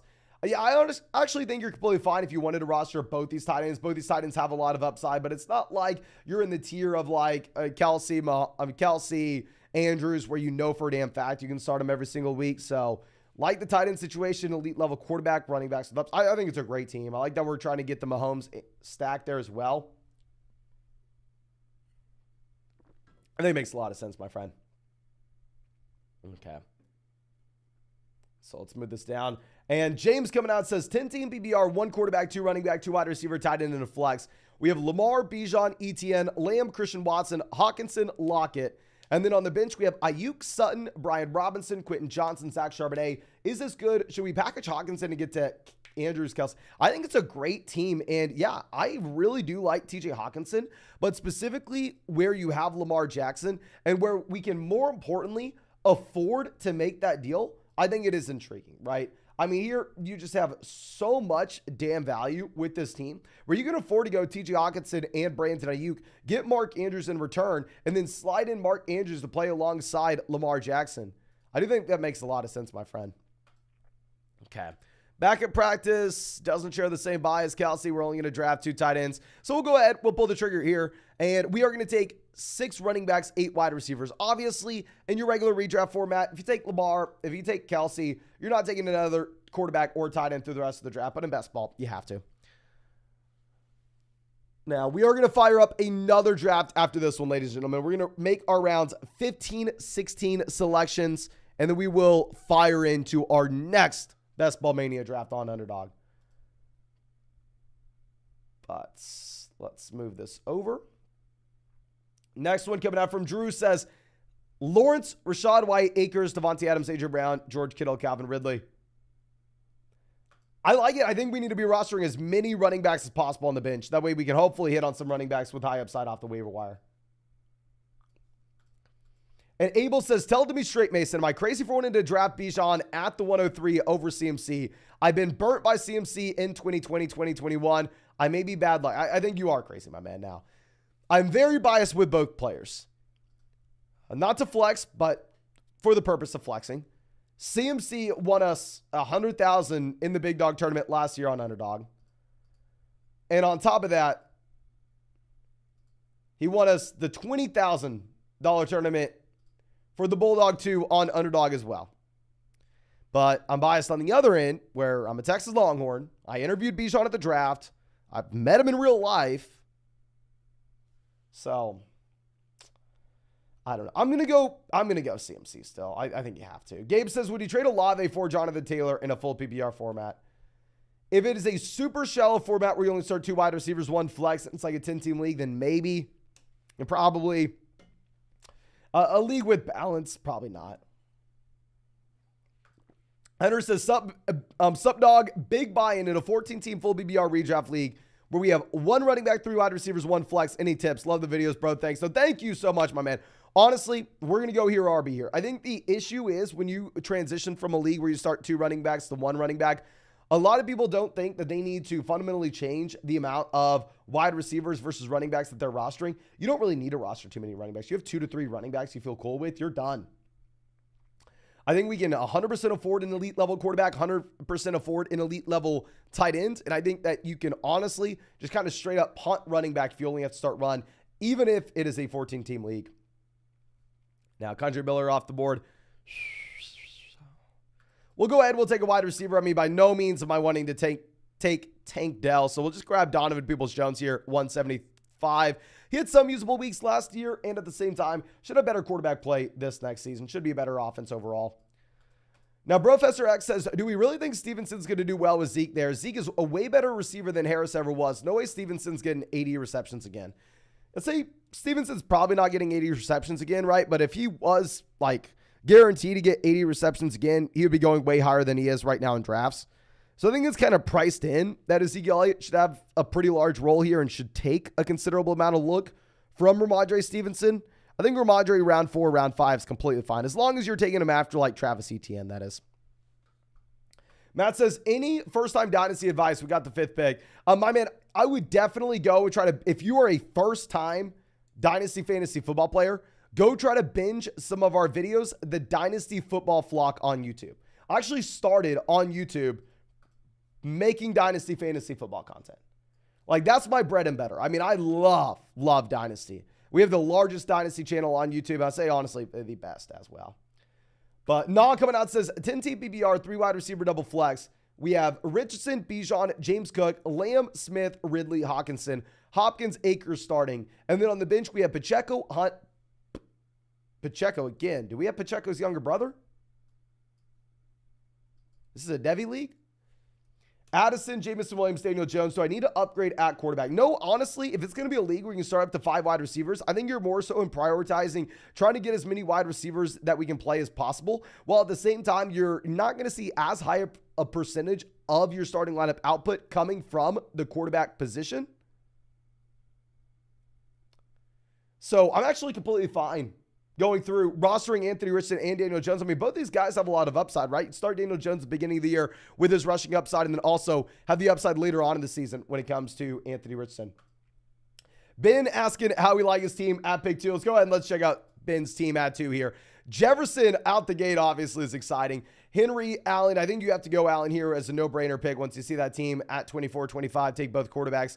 We go Aaron Jones, Brandon Ayuk. I would have gotten Hopkins over Ayuk, but that's just me. Hollywood 71, Javonte 74, Ingram, Bateman, Jamal Kincaid. I really like the team. I like having the elite quarterback paired up with Kincaid. With Pickett, we don't have a stack, but it seems like we do get Kenny Pickett at a strong value. Yeah, I like the team, my man. I like the team. Okay. Well, let's swing this back around, and we're going to make our next pick here, and then we are going to bounce to our next draft. So we are exclusively pretty much looking at running back, wide receiver here. We're going to take 2 more running backs. We're going to grab 1 more wide receiver. So I'm going to take Kareem Hunt. And ladies and gentlemen, I've drafted a lot of Kareem Hunt. I've drafted a lot of Leonard Fournette this year. So I am probably complete toast. I'm probably toast. Now let's move this over and let's get this going. Let's fire up a Best Ball Mania draft, largest fantasy football tournament on the planet. $25 buy-in, $3 million first place prize. $1 million second place prize. Crazy regular season prize as well. $15 million prize pool, ladies and gentlemen. Freaking massive. Now, Trust coming out says, would you trade Lamb for Olave and Devonta Smith? Deep league where you can start 4 to 5 wide receivers. Yes. 10-team league with only 1 flex. Shallow bench. I don't know. Steven says 12-team full BBR, picking 8th. I got Bijan, AJ Brown, Hurts, Andrews. Oh my God, beautiful in 12-team. Deontay, Rashad White, Sutton, AJ Dillon. What are your thoughts? We have Sky, Tank, and Jacoby Myers on the bench. If this is a Tank Dell, cut Tank Dell, go pick up over running back. If it's Tank Bigsby, I think you're in a great spot. Freaking love that team, my friend. I mean, the fact that you got Jalen Hurts and AJ Brown stacked rounds 2 and 3 after going Bijan Robinson is just beautiful. Now let's move this over. And we're going to have to pull up, I believe the live chat refreshed. So I'm going to have to pull up some of these donations and I can't show them on the screen. So I do apologize about that, ladies and gentlemen. But we are not going to miss any of them. Please don't think we'll miss any. Just some of them I'll have to read without you being able to see them on the screen.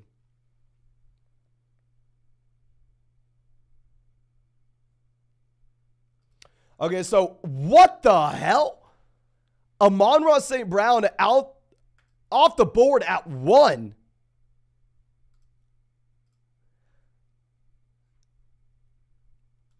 Now, this is going to be a unique team at 1 there. I mean, generally, Amon-Ra St. Brown only goes to the 1-2 turn. So if you look at like a pure math perspective, it is not the worst idea in the world from a uniqueness perspective to possibly go Amon-Ra St. Brown for the overall tournament because there will be no other teams that really get Amon-Ra St. Brown from this draft slot. He's never falling to pick 24. It will literally never happen. Now, would I ever do that? No, because I'm not mentally tough enough. And I also don't want the people who don't understand it to just completely tear us a new one on the live stream. So, yeah, I mean, that is crazy, crazy, crazy. But Steven coming out said, no, we already answered Steven's. Eddie says 18-team league PPR. I have Hurts, Jamar, Smith, Dobbins, Wilson, London.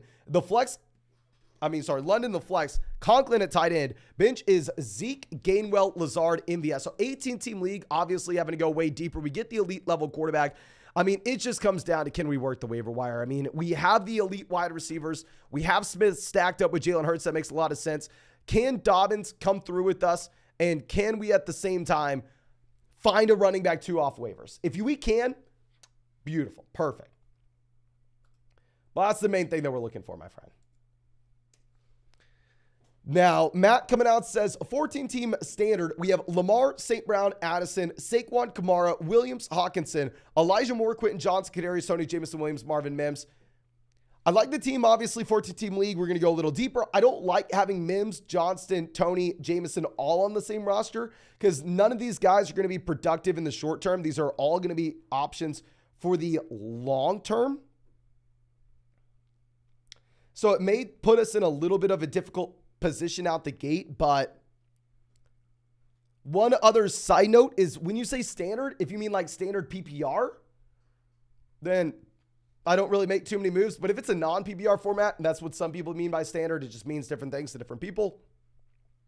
I don't love Amon-Ra St. Brown in a non-PPR format. I would actually probably look trade him for someone like Garrett Wilson. But Matthew coming out says, in a 12-team PPR redraft league, we have Fields, Gibbs, Dalvin, Adams, Wilson, DJ Moore, Kyle Pitts. And then on the bench, we have Hollywood, Anthony Richardson, Zay Flowers, Zach Charbonnet. I feel like we just looked at a team that was almost identical to this. Did we not? We have the elite wide receivers. We have a running back with long-term upside with Gibbs, running back short-term production with Dalvin. I think it's a very well-balanced team. I really like it. And ladies and gentlemen, I have to fill this water up. I'm out, and we're going to live stream for hours tonight, and I'm going to go through, and I am going to get y'all so many freaking fantasy football drafts. So let's make our selections here, and then please don't be mad, but I have to fill up my water, ladies and gentlemen. You got to cut me some slack, all right? Chris Olave off the board at pick 20. Let's move this over.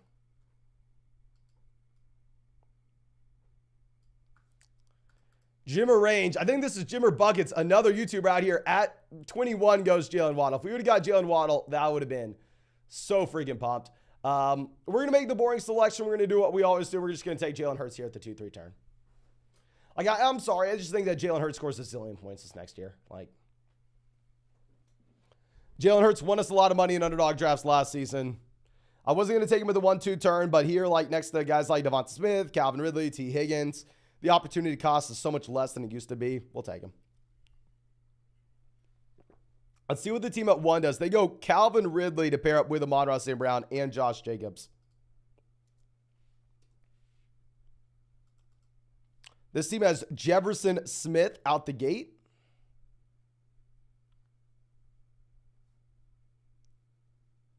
They go Higgins. So I'm going to go ahead and take Jonathan Taylor, $25 buy-in. We're shooting for the ceiling of a $3 million first place prize.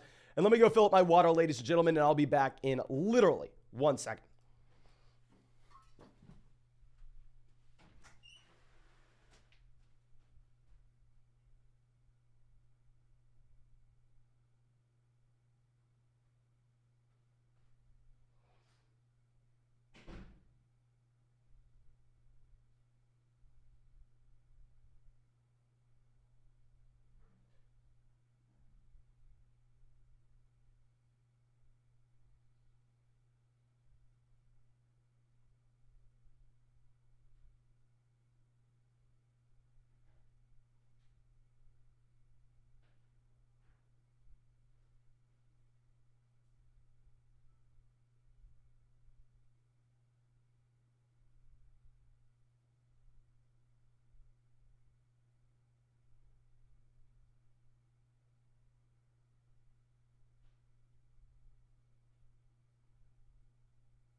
All right, sorry about that, ladies and gentlemen, but Allen goes immediately after us. I mean, honestly, if I would have known that we would have had Josh Allen in round 3, maybe we would have gone in a different direction there in round 2, but I mean, it is what it is. I mean, we weren't guaranteed to get the elite level quarterback there at the 2-3 turn, so I definitely wanted to lock him up. But our next question coming out from, I believe, let me make sure we're not missing one here. Touche, who says, please tell me what you think in a full PPR redraft double flex where we have Lawrence, Chase, Ridley, Gibbs, Gibson, Evan Ingram, Christian Watson, Jordan Addison, and the year 2 tight end Tennessee. I definitely think we should be rostering 2 tight ends here if that's going to be our starter. Overall, really, actually, no, we have Evan Ingram. Never mind. Ignore me. I'm an idiot. Great team then. Yeah, we have the Lawrence Ridley stack.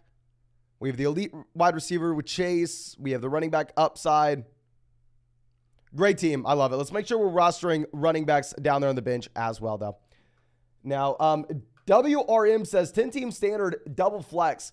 Kupp, CeeDee Lamb, JT, Ridley, Brees, Lawrence, James Cook, Mike Williams, Evan Ingram. Then Jordan Addison, Zach Charbonnet, Cole Kmet, Tank Bigsby. Any moves or improvements? Thanks. No, thank you for being a long-time member of the flock, my man. A double flex league, I like starting wide receiver, just going wide receiver heavy and then taking swings on running backs with upside. I don't really think there are any moves to be making, and I'll just say the flock rides with Jonathan Taylor. I am starting to get stressed out, not for all my teams I've drafted Jonathan Taylor with, but it seems like so many of y'all's teams have Jonathan Taylor as well. Now that I think about this, even if the probability of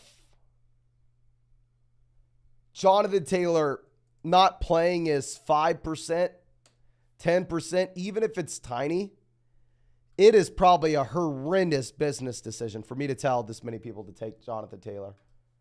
Because if Taylor does not play, I'm probably just completely out of a job, right?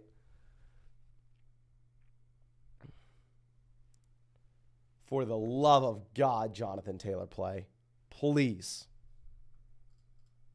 Please.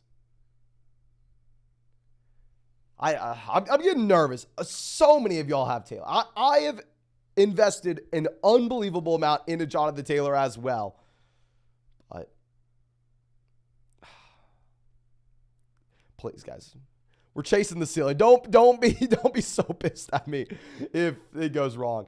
Isaiah says regular 10-team PBR where we have Hurts, Sanders, Pierce, Kamara, Bigsby, Devon, A-Chain, Jamar Chase, Waddle, Amari, Godwin, DJ Moore, Higbee, Kincaid. But I traded Jalen Hurts, Jalen Waddle, Alvin Kamara for Burrow, Mixon, Lamb. Did I win the deal? Hurts to Burrow, massive downgrade. Waddle to Lamb, upgrade. Kamara to Mixon slide. I would have honestly rather had Jalen Hurts. If it's a 6-point passing touchdown format, maybe it's a little bit different. 6-point passing touchdown format, obviously, you're going to get a little bit of a bump with Burrow in comparison to Jalen Hurts. But in a 4-point passing touchdown format, where we are trying to optimize just for the highest rushing potential possible, I actually probably would rather instead try to be optimizing around Jalen Hurts, my friend. Because I think that Jalen Hurts just scores so many more points than anybody else this year. Okay, so let's move this over. Now, Andrew says 12-team PBR, double running back, 2 wide receiver, 1 flex. Top 5's looking like Jefferson, Chase, Hill, CMC, Eckler. Is Pollard to reach at 6, or should I go safe with Kupp, super high? Honestly, you can't go Pollard. There's an outside chance that Pollard makes it back around to you, right? But the guys at 6 that have no shot at making back are Kelsey and Kupp. So, honestly, in a league with only 1 flex, I'd probably go ahead and take Travis Kelsey. If it was multiple flexes, I'd say go Kupp, but in a league with 1 flex, I'd probably go Kelsey. Now, Matthew says, in a Happy BR 8-team league, we have Lawrence, Tyreek, Ridley, Olave, Barkley, Etienne, Waller, Mixon, and then on the bench, Keenan, James, Hollywood, Montgomery, Gibson, Elijah Moore. Any advice? We have the Ridley, Lawrence stack. Seems like a lot of y'all have the Ridley, Lawrence stack. Waller tight end.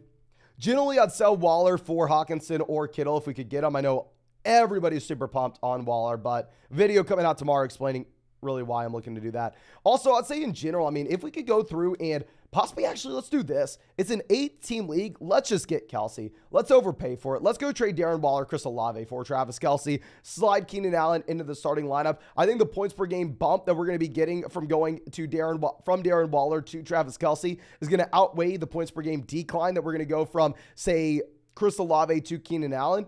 It's an 8-team league. The only thing that matters is getting that best player of the day. I'd actually really like that. KOL is coming out, says 10-team BBR, Higgins for Brees / Addison. League with double flex. I'm fine with it if you wanted. Ray says, if Judy misses week 1, who can start Sutton over? I think if Judy misses week 1, you're going to rank Cortland Sutton as a low-end wide receiver 2. I think you will be a top 24 wide receiver, though. And, of course, ladies and gentlemen, real quick, if you are just coming in, you don't know what we are doing. We are drafting on Underdog Fantasy every single night on this live stream. Underdog Fantasy, your best ball drafts, so no time commitment at all during the season. So I drafted 700 teams and won $150,000 last year on Underdog. And if you sign up to Underdog with promo code FLOCK, they're going to match your first deposit dollar for dollar up to $100. Plus, you'll get our 2023 fantasy football rankings, a free trial to flockfantasy.com where you can find our 2023 fantasy football draft guide. And on top of that, only with promo code FLOCK, are going to get to take advantage of an exclusive Josh Allen special, more than less than half a passing yard week 1. So please make sure you are taking advantage of that, ladies and gentlemen. Now, moving this over, our next question coming out from, I believe, Jeffrey says, Happy BR, two wide receivers, 2 running backs, tight end, 1 quarterback, 1 flex. Thoughts on this strategy? Running backs go early and often? Yeah, I mean, running backs should go early and often. Just because the thing is, in this style format, wide receiver depth is not going to be nearly as important just because you can't get as many guys in the starting lineup. While at the same time, in that Happy BR league, you're going to be a little more inclined to go through and start a running back in the flex spot anyway. Now, Rico says, hey, Mason, 10-team Happy BR, how did I do with Josh Allen, Eckler, Brees Hall, CeeDee Lamb, Ayuk, Christian Watson, Dotson, David Njoku, James Cook, Antonio Gibson, Take Bigsby, and Elijah Moore? Hey, do you want to tell them what you think about the team? Get up here. Yeah. What do you think about it? You want to tell them? Say your team's trash, kid. Tell them your team's trash. You don't know what you're doing. I know. You're a good girl. You're a good girl. I'll be done in like an hour. Okay. But honestly, I think it's a solid team. If you're looking at the balance through it, where we have the elite quarterback, the elite running back, the elite wide receiver, I'm honestly very surprised we have Lamb and Eckler on the same team somehow. I like the construction down there on the bench as well. I like Dotson with the Terry McLaurin injury. I think you're in a good spot. Okay, so let's move this over. Hollywood falling. There's a chance we get Hollywood on the way back around. We have Taylor, Kenneth Walker, running back. I mean, we did wait till round 3 to grab our first RB, so I think we can go ahead and take Miles Sanders. We have Chase holding down the fort at wide receiver. Obviously, we're banking on a big season from Jamar Chase here. If Chase is toast, so is this team, so it doesn't even matter. Okay.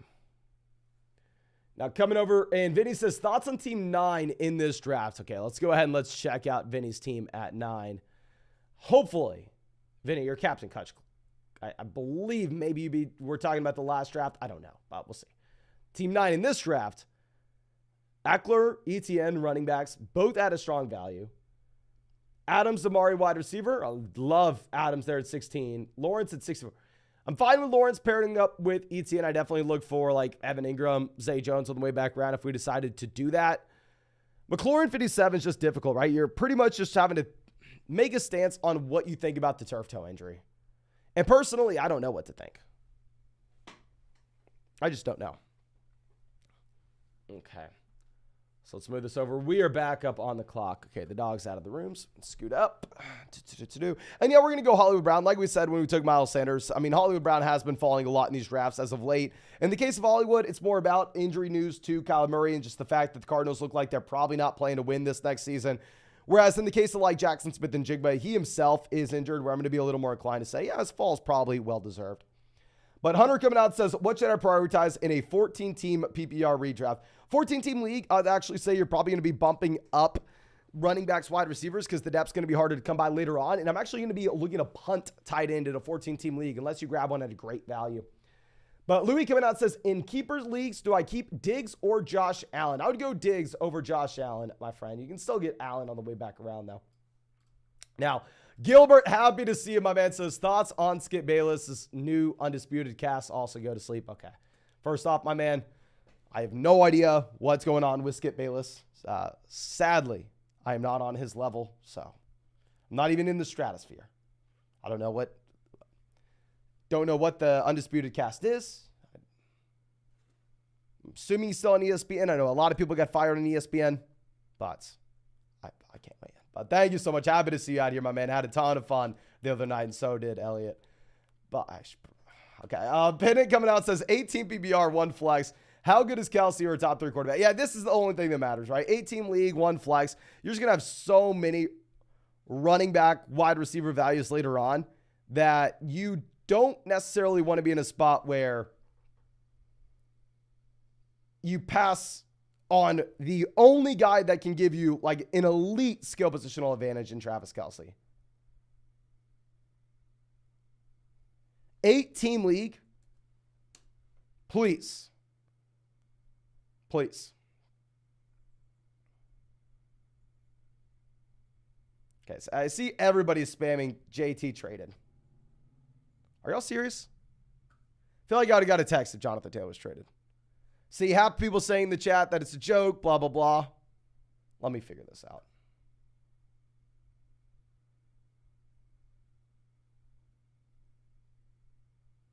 Yeah. Y'all trolling me? Really? Jonathan Taylor's traded to the Bears. We about to have to fire up another live stream.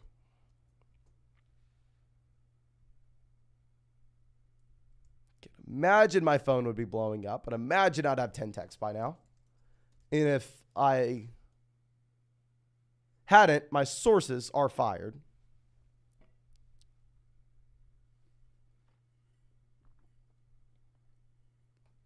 No, Jonathan Taylor has not been traded, ladies and gentlemen. Jonathan Taylor has not been traded. Okay, but now we need to go ahead and figure out where we were. But Brandon Cooks off the board, pick 86. I have noticed Brandon Cooks falling a considerable amount in these drafts as well as of late. I don't necessarily know if there's been a reason why Brandon Cooks has been falling as much as he has, but it's definitely something that I've noticed.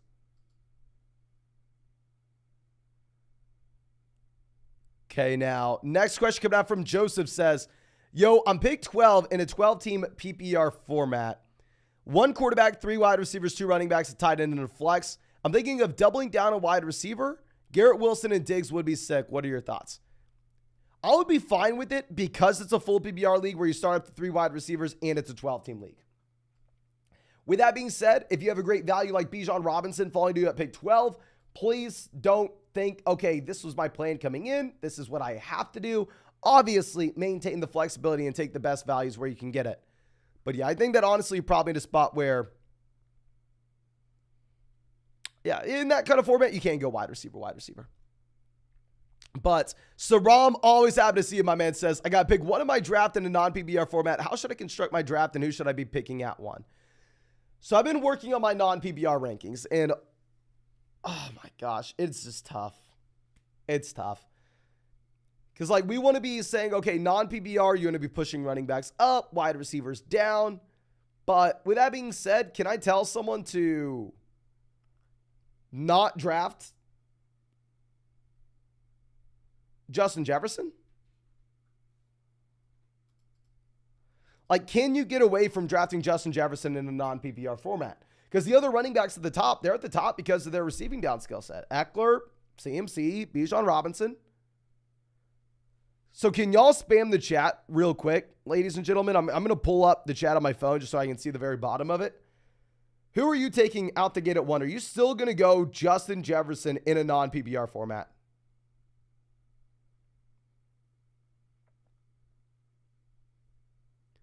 Please let me know. Geno Smith off the board, 96.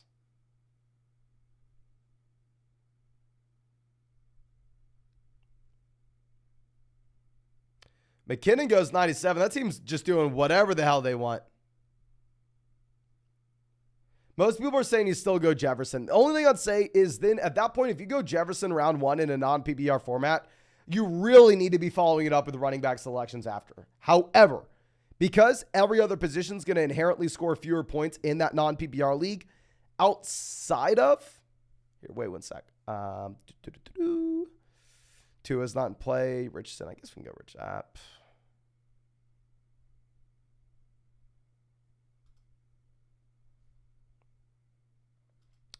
We're going to go Richardson. We're going to make this an Anthony Richardson draft, ladies and gentlemen. I mean, we didn't hit on Trey Lance. This is the new Trey Lance. You don't know if he's going to be good, but you know he has a lot of rushing upside. So we'll go ahead and we'll take him. But going back to what we were talking about previously, quarterbacks are going to score just as many points PPR or non-PPR. So if you remove points from every other position, quarterbacks are inherently just going to make up a higher percentage of your starting lineup output. So I definitely want to be grabbing an elite level quarterback in a non-PPR format at the 2-3 turn.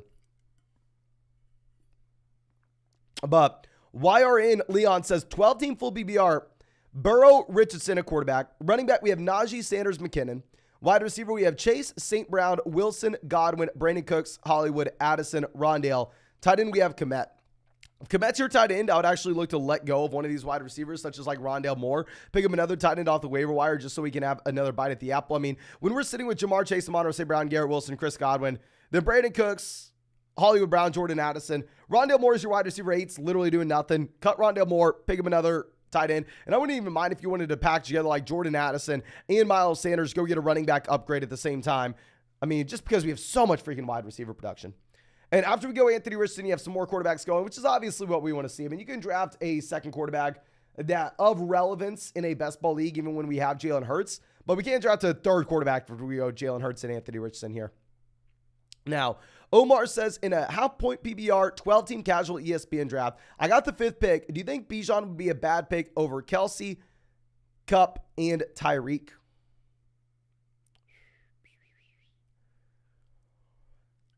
Generally, I'm going to go Kelsey. Reason being is if it's a one flex league, she's going to make up such a high percentage of starting lineup output. But if you think you'll be able to find tight end values later on and you're not comfortable finding running back values later on, then yeah, go Bijan Robinson. Now, Joel says in a 10-team PPR, start 1 quarterback, 2 wide receiver, 1 running back, 1 tight end, 4 flex. Okay, if you only have to start 1 wide receiver and you can start up to 1 running back, you only have to start 1 running back and you can start up to 6 wide receivers in a full PPR format. We better have the best wide receiver room I've ever seen, my man. We have Lamar, Kamara, Adams, Lamb, Devonta Smith, Christian Watson, Deontay Johnson, Cortland Sutton, Kadarius Toney, Javonte Khalil over tight end's a weak spot. No, perfect. You constructed the team exactly how you'd want it. Freaking crush this draft. You don't really want to be trading for a tight end in this format. We can start 6 wide receivers. You kind of want to punt tight end, kind of want to punt depth running back. You want to slam wide receiver like you did. Love it. Now, Solid Jagan says, trying to coax a 10-team PPR league mate into giving me Olave for Dalvin Cook and DJ Morgan. Oh, my man. There's a chance. I mean, some people that are, just casual fantasy football players aren't necessarily the biggest guys on Chris Olave, while at the same time, they really like Dalvin Cook, at least based on what I've seen. But Emilio saying JT traded the Redskins. Okay,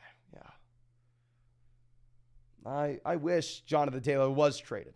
I wish we already knew the news because, I'm getting a little nervous. And Alex says, hey, Mason, what are your thoughts? It's a 12-team PPR. Quarterback, we have Tua. Running back, we have Ramondre, Najee, Madison, Pierce.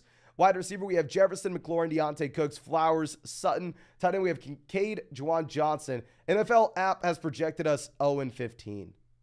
Well, RIP, my man. It's gonna be tough at the beginning of the season with the McLaurin injury, and before Kincaid's come on, right? Because you're gonna have to start Juwan Johnson. You're not excited about starting Juwan Johnson. You'll probably have the worst tight end in the league. I definitely prefer two on teams where we either have Tyreek or Jalen Waddle, so we can make that one consolidated bet. Outside of that, I think it's fine. It's just gonna be tough at the beginning of the season.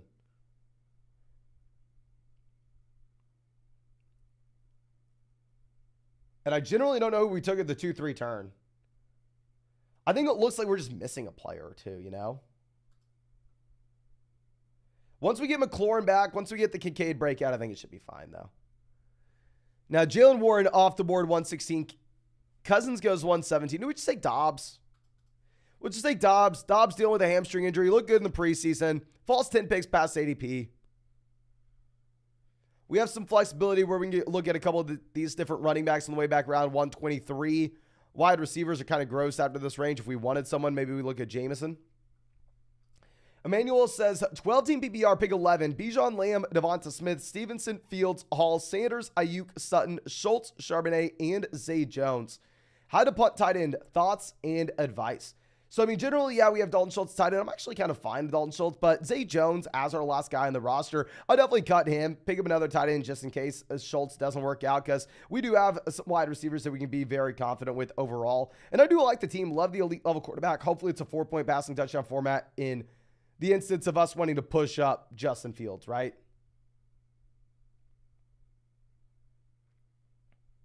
It's primarily what we're looking for. All right, let's swing this back around.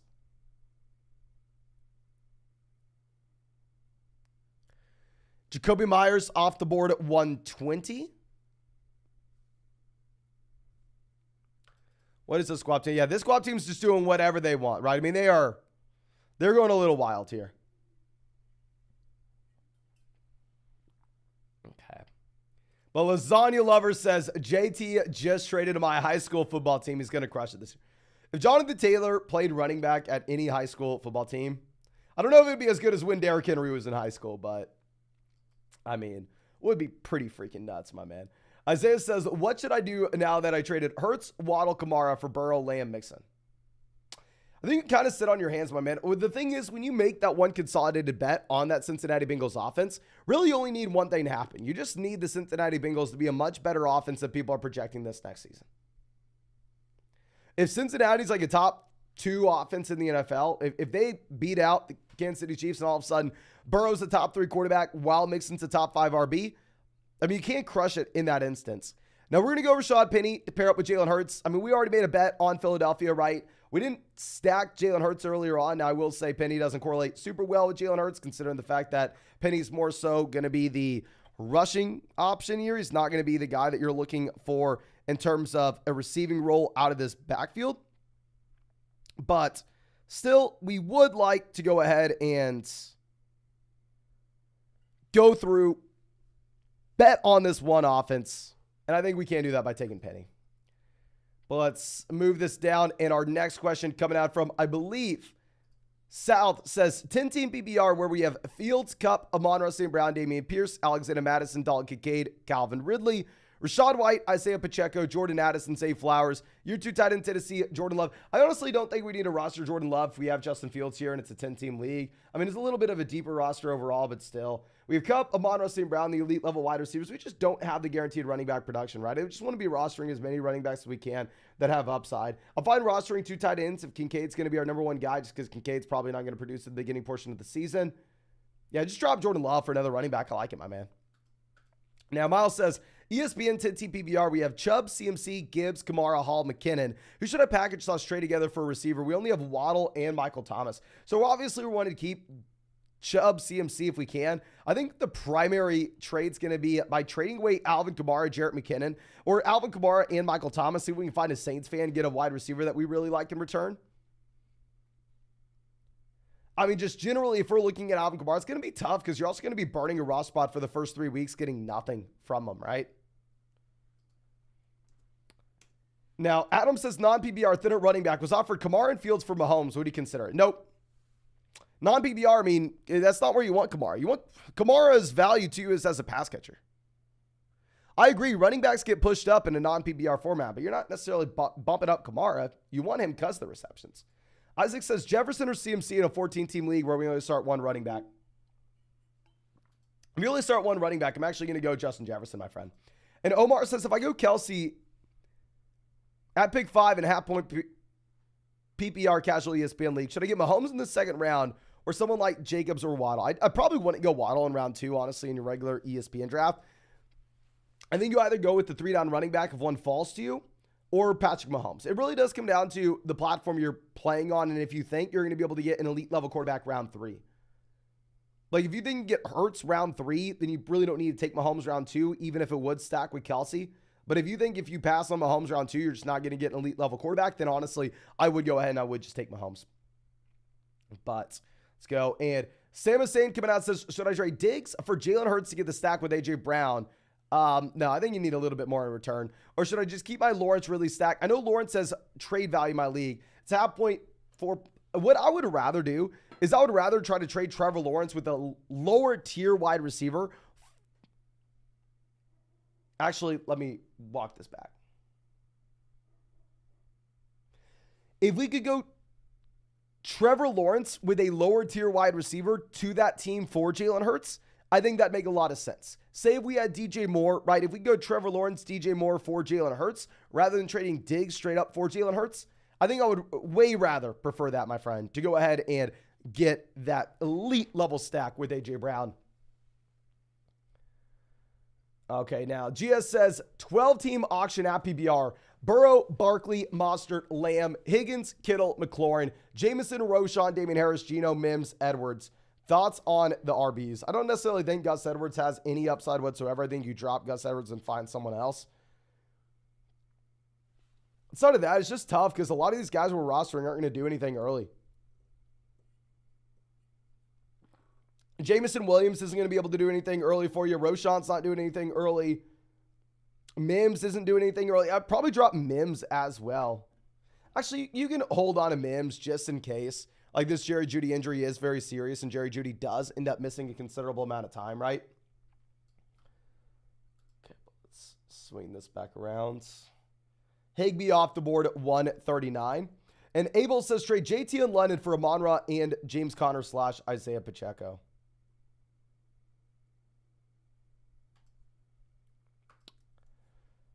If you don't like the JT landing spot, I would wait to see where JT officially ends up, though, my friend. We'll go ahead. We'll take Darnell Mooney. He's been falling down these boards a considerable amount as of late. I mean, we still need another wide receiver in this draft, right? We only had 5. Our wide receivers were Chase, Williams, Hollywood, Elijah Moore, Romeo Dobbs. Laporta goes 145.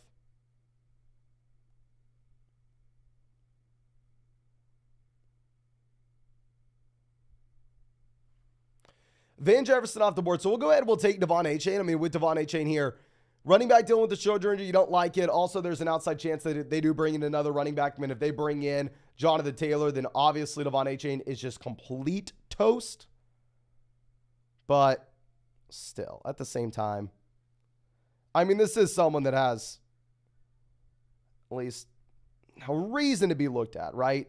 He's a pretty damn good pass catcher. Not only is he a pretty good pass catcher, but on top of this is a running back that, as it stands, is in a wide open offense. Even if we expect that's most likely going to be something that ends up changing. Okay. Let's move this down. We have Rashee Rice off the board, 148. Jawan Johnson goes 149. But Sergio coming out says, how might draft at 8:30 today? Hell yes, my man. Good luck. It's a non-PPR. I picked 3. What should I take? Also, rate my team. Wait, what? Lawrence, Chubb, Taylor, Garrett Wilson, Amari, Mike Williams, Frymuth, Richardson, Montgomery, Elijah Moore, Bateman, Elijah Mitchell. Great team from a construction standpoint. Hopefully we get an opportunity to sell Anthony Richardson high later on in the year. But if we're at pick 3 in a non-PPR format, you can't take Chase. You can't take Chase. I think you have to go RB there. I think you have to go RB out the gate. Look to follow it up with an elite level quarterback there at the 2-3 turn. And honestly, I'd probably go like RB, elite level quarterback. Just because wide receiver is going to make up such a low percentage of your starting lineup output. While at the same time, I mean, the depth is going to be so easy to come by. I don't think you have to worry about wide receiver. Okay. But let's move this over. And we have some tight ends going off the board. Now, we still need a tight end, right? We have not drafted a single tight end in this draft, but we are going to take 3. And hopefully, we just can hit on someone that does something for us. And of course, ladies and gentlemen, we are drafting on Underdog Fantasy. If y'all are not already drafting on Underdog with us, this is where we're drafting every single night on the live stream. Best balls to no time commitment at all during the year. So I drafted 700 teams and won $150,000 on Underdog last season. And if you sign up to Underdog with promo code FLOCK, they're going to match your first deposit dollar for dollar up to $100. Plus, you're going to get our 2023 fantasy football rankings, a free trial to flockfantasy.com where you can find our 2023 fantasy football draft guide. And only with promo code FLOCK will you also be getting the exclusive Josh Allen special pick'em week 1, more than less than half a passing yard against the Jets. So please make sure you all are taking advantage of that. Now, Pierce going 156 kind of sucks. Would have been nice to have him on the way back round 166 to pair up with Richardson. CG says 12-team PBR. We have Lamar, Bijan, Pollard, Evans, Hollywood, Andrews, Dobbins, Montgomery, Elijah Moore. What are your thoughts? So we have the elite running backs. We have an elite quarterback. We have him stacked up with Andrews, which is perfect. Just roster as many wide receivers and running backs with upside down there on the bench. I love the team, my man. Love the team. Hopefully we can get by with Evans and Hollywood. I bet we will be able to, just because we're crushing everywhere else. Nick asking how the $500 slow draft's going from last night. I'll pull that up for you, my friend. I mean, I believe I've only made 1 pick. I'm 1 pick away. Hell yeah. Thank you for bringing that up. Yeah, so we are 1 pick away. We are then going to get Waddle or Olave to pair up with Cooper Kupp. But Osborne goes 159. Great for us to see these 3 quarterbacks going with Russ, Kenny Pickett, Brock Purdy, this one guy, right? I mean, we are obviously wanting to see quarterbacks go off the board when we already have Jalen Hurts and Anthony Richardson. Okay. Let's move this over. Roshan just goes 160. We can take another running back if we really wanted to in this draft. I think it would be at the very end, though.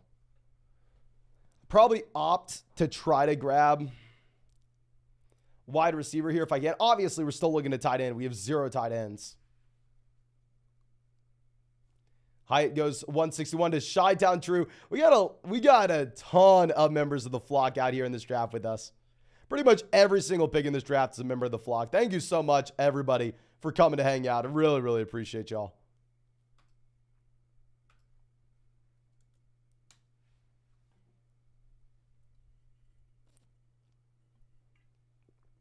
Okay, Hitman on the clock.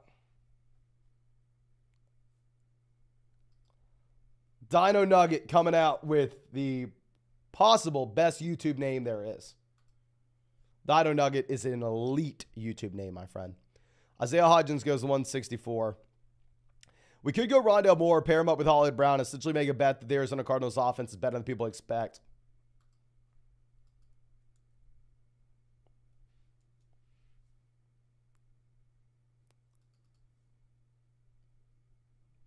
Yeah, that team goes Singletary. We're going to have to go Everett here. I mean, if Rondale Moore makes it back around to us, we'll take him. But, I mean, at this point, Everett makes it 10 picks past ADP. We're desperate for a tight end. So let's go ahead and let's do it.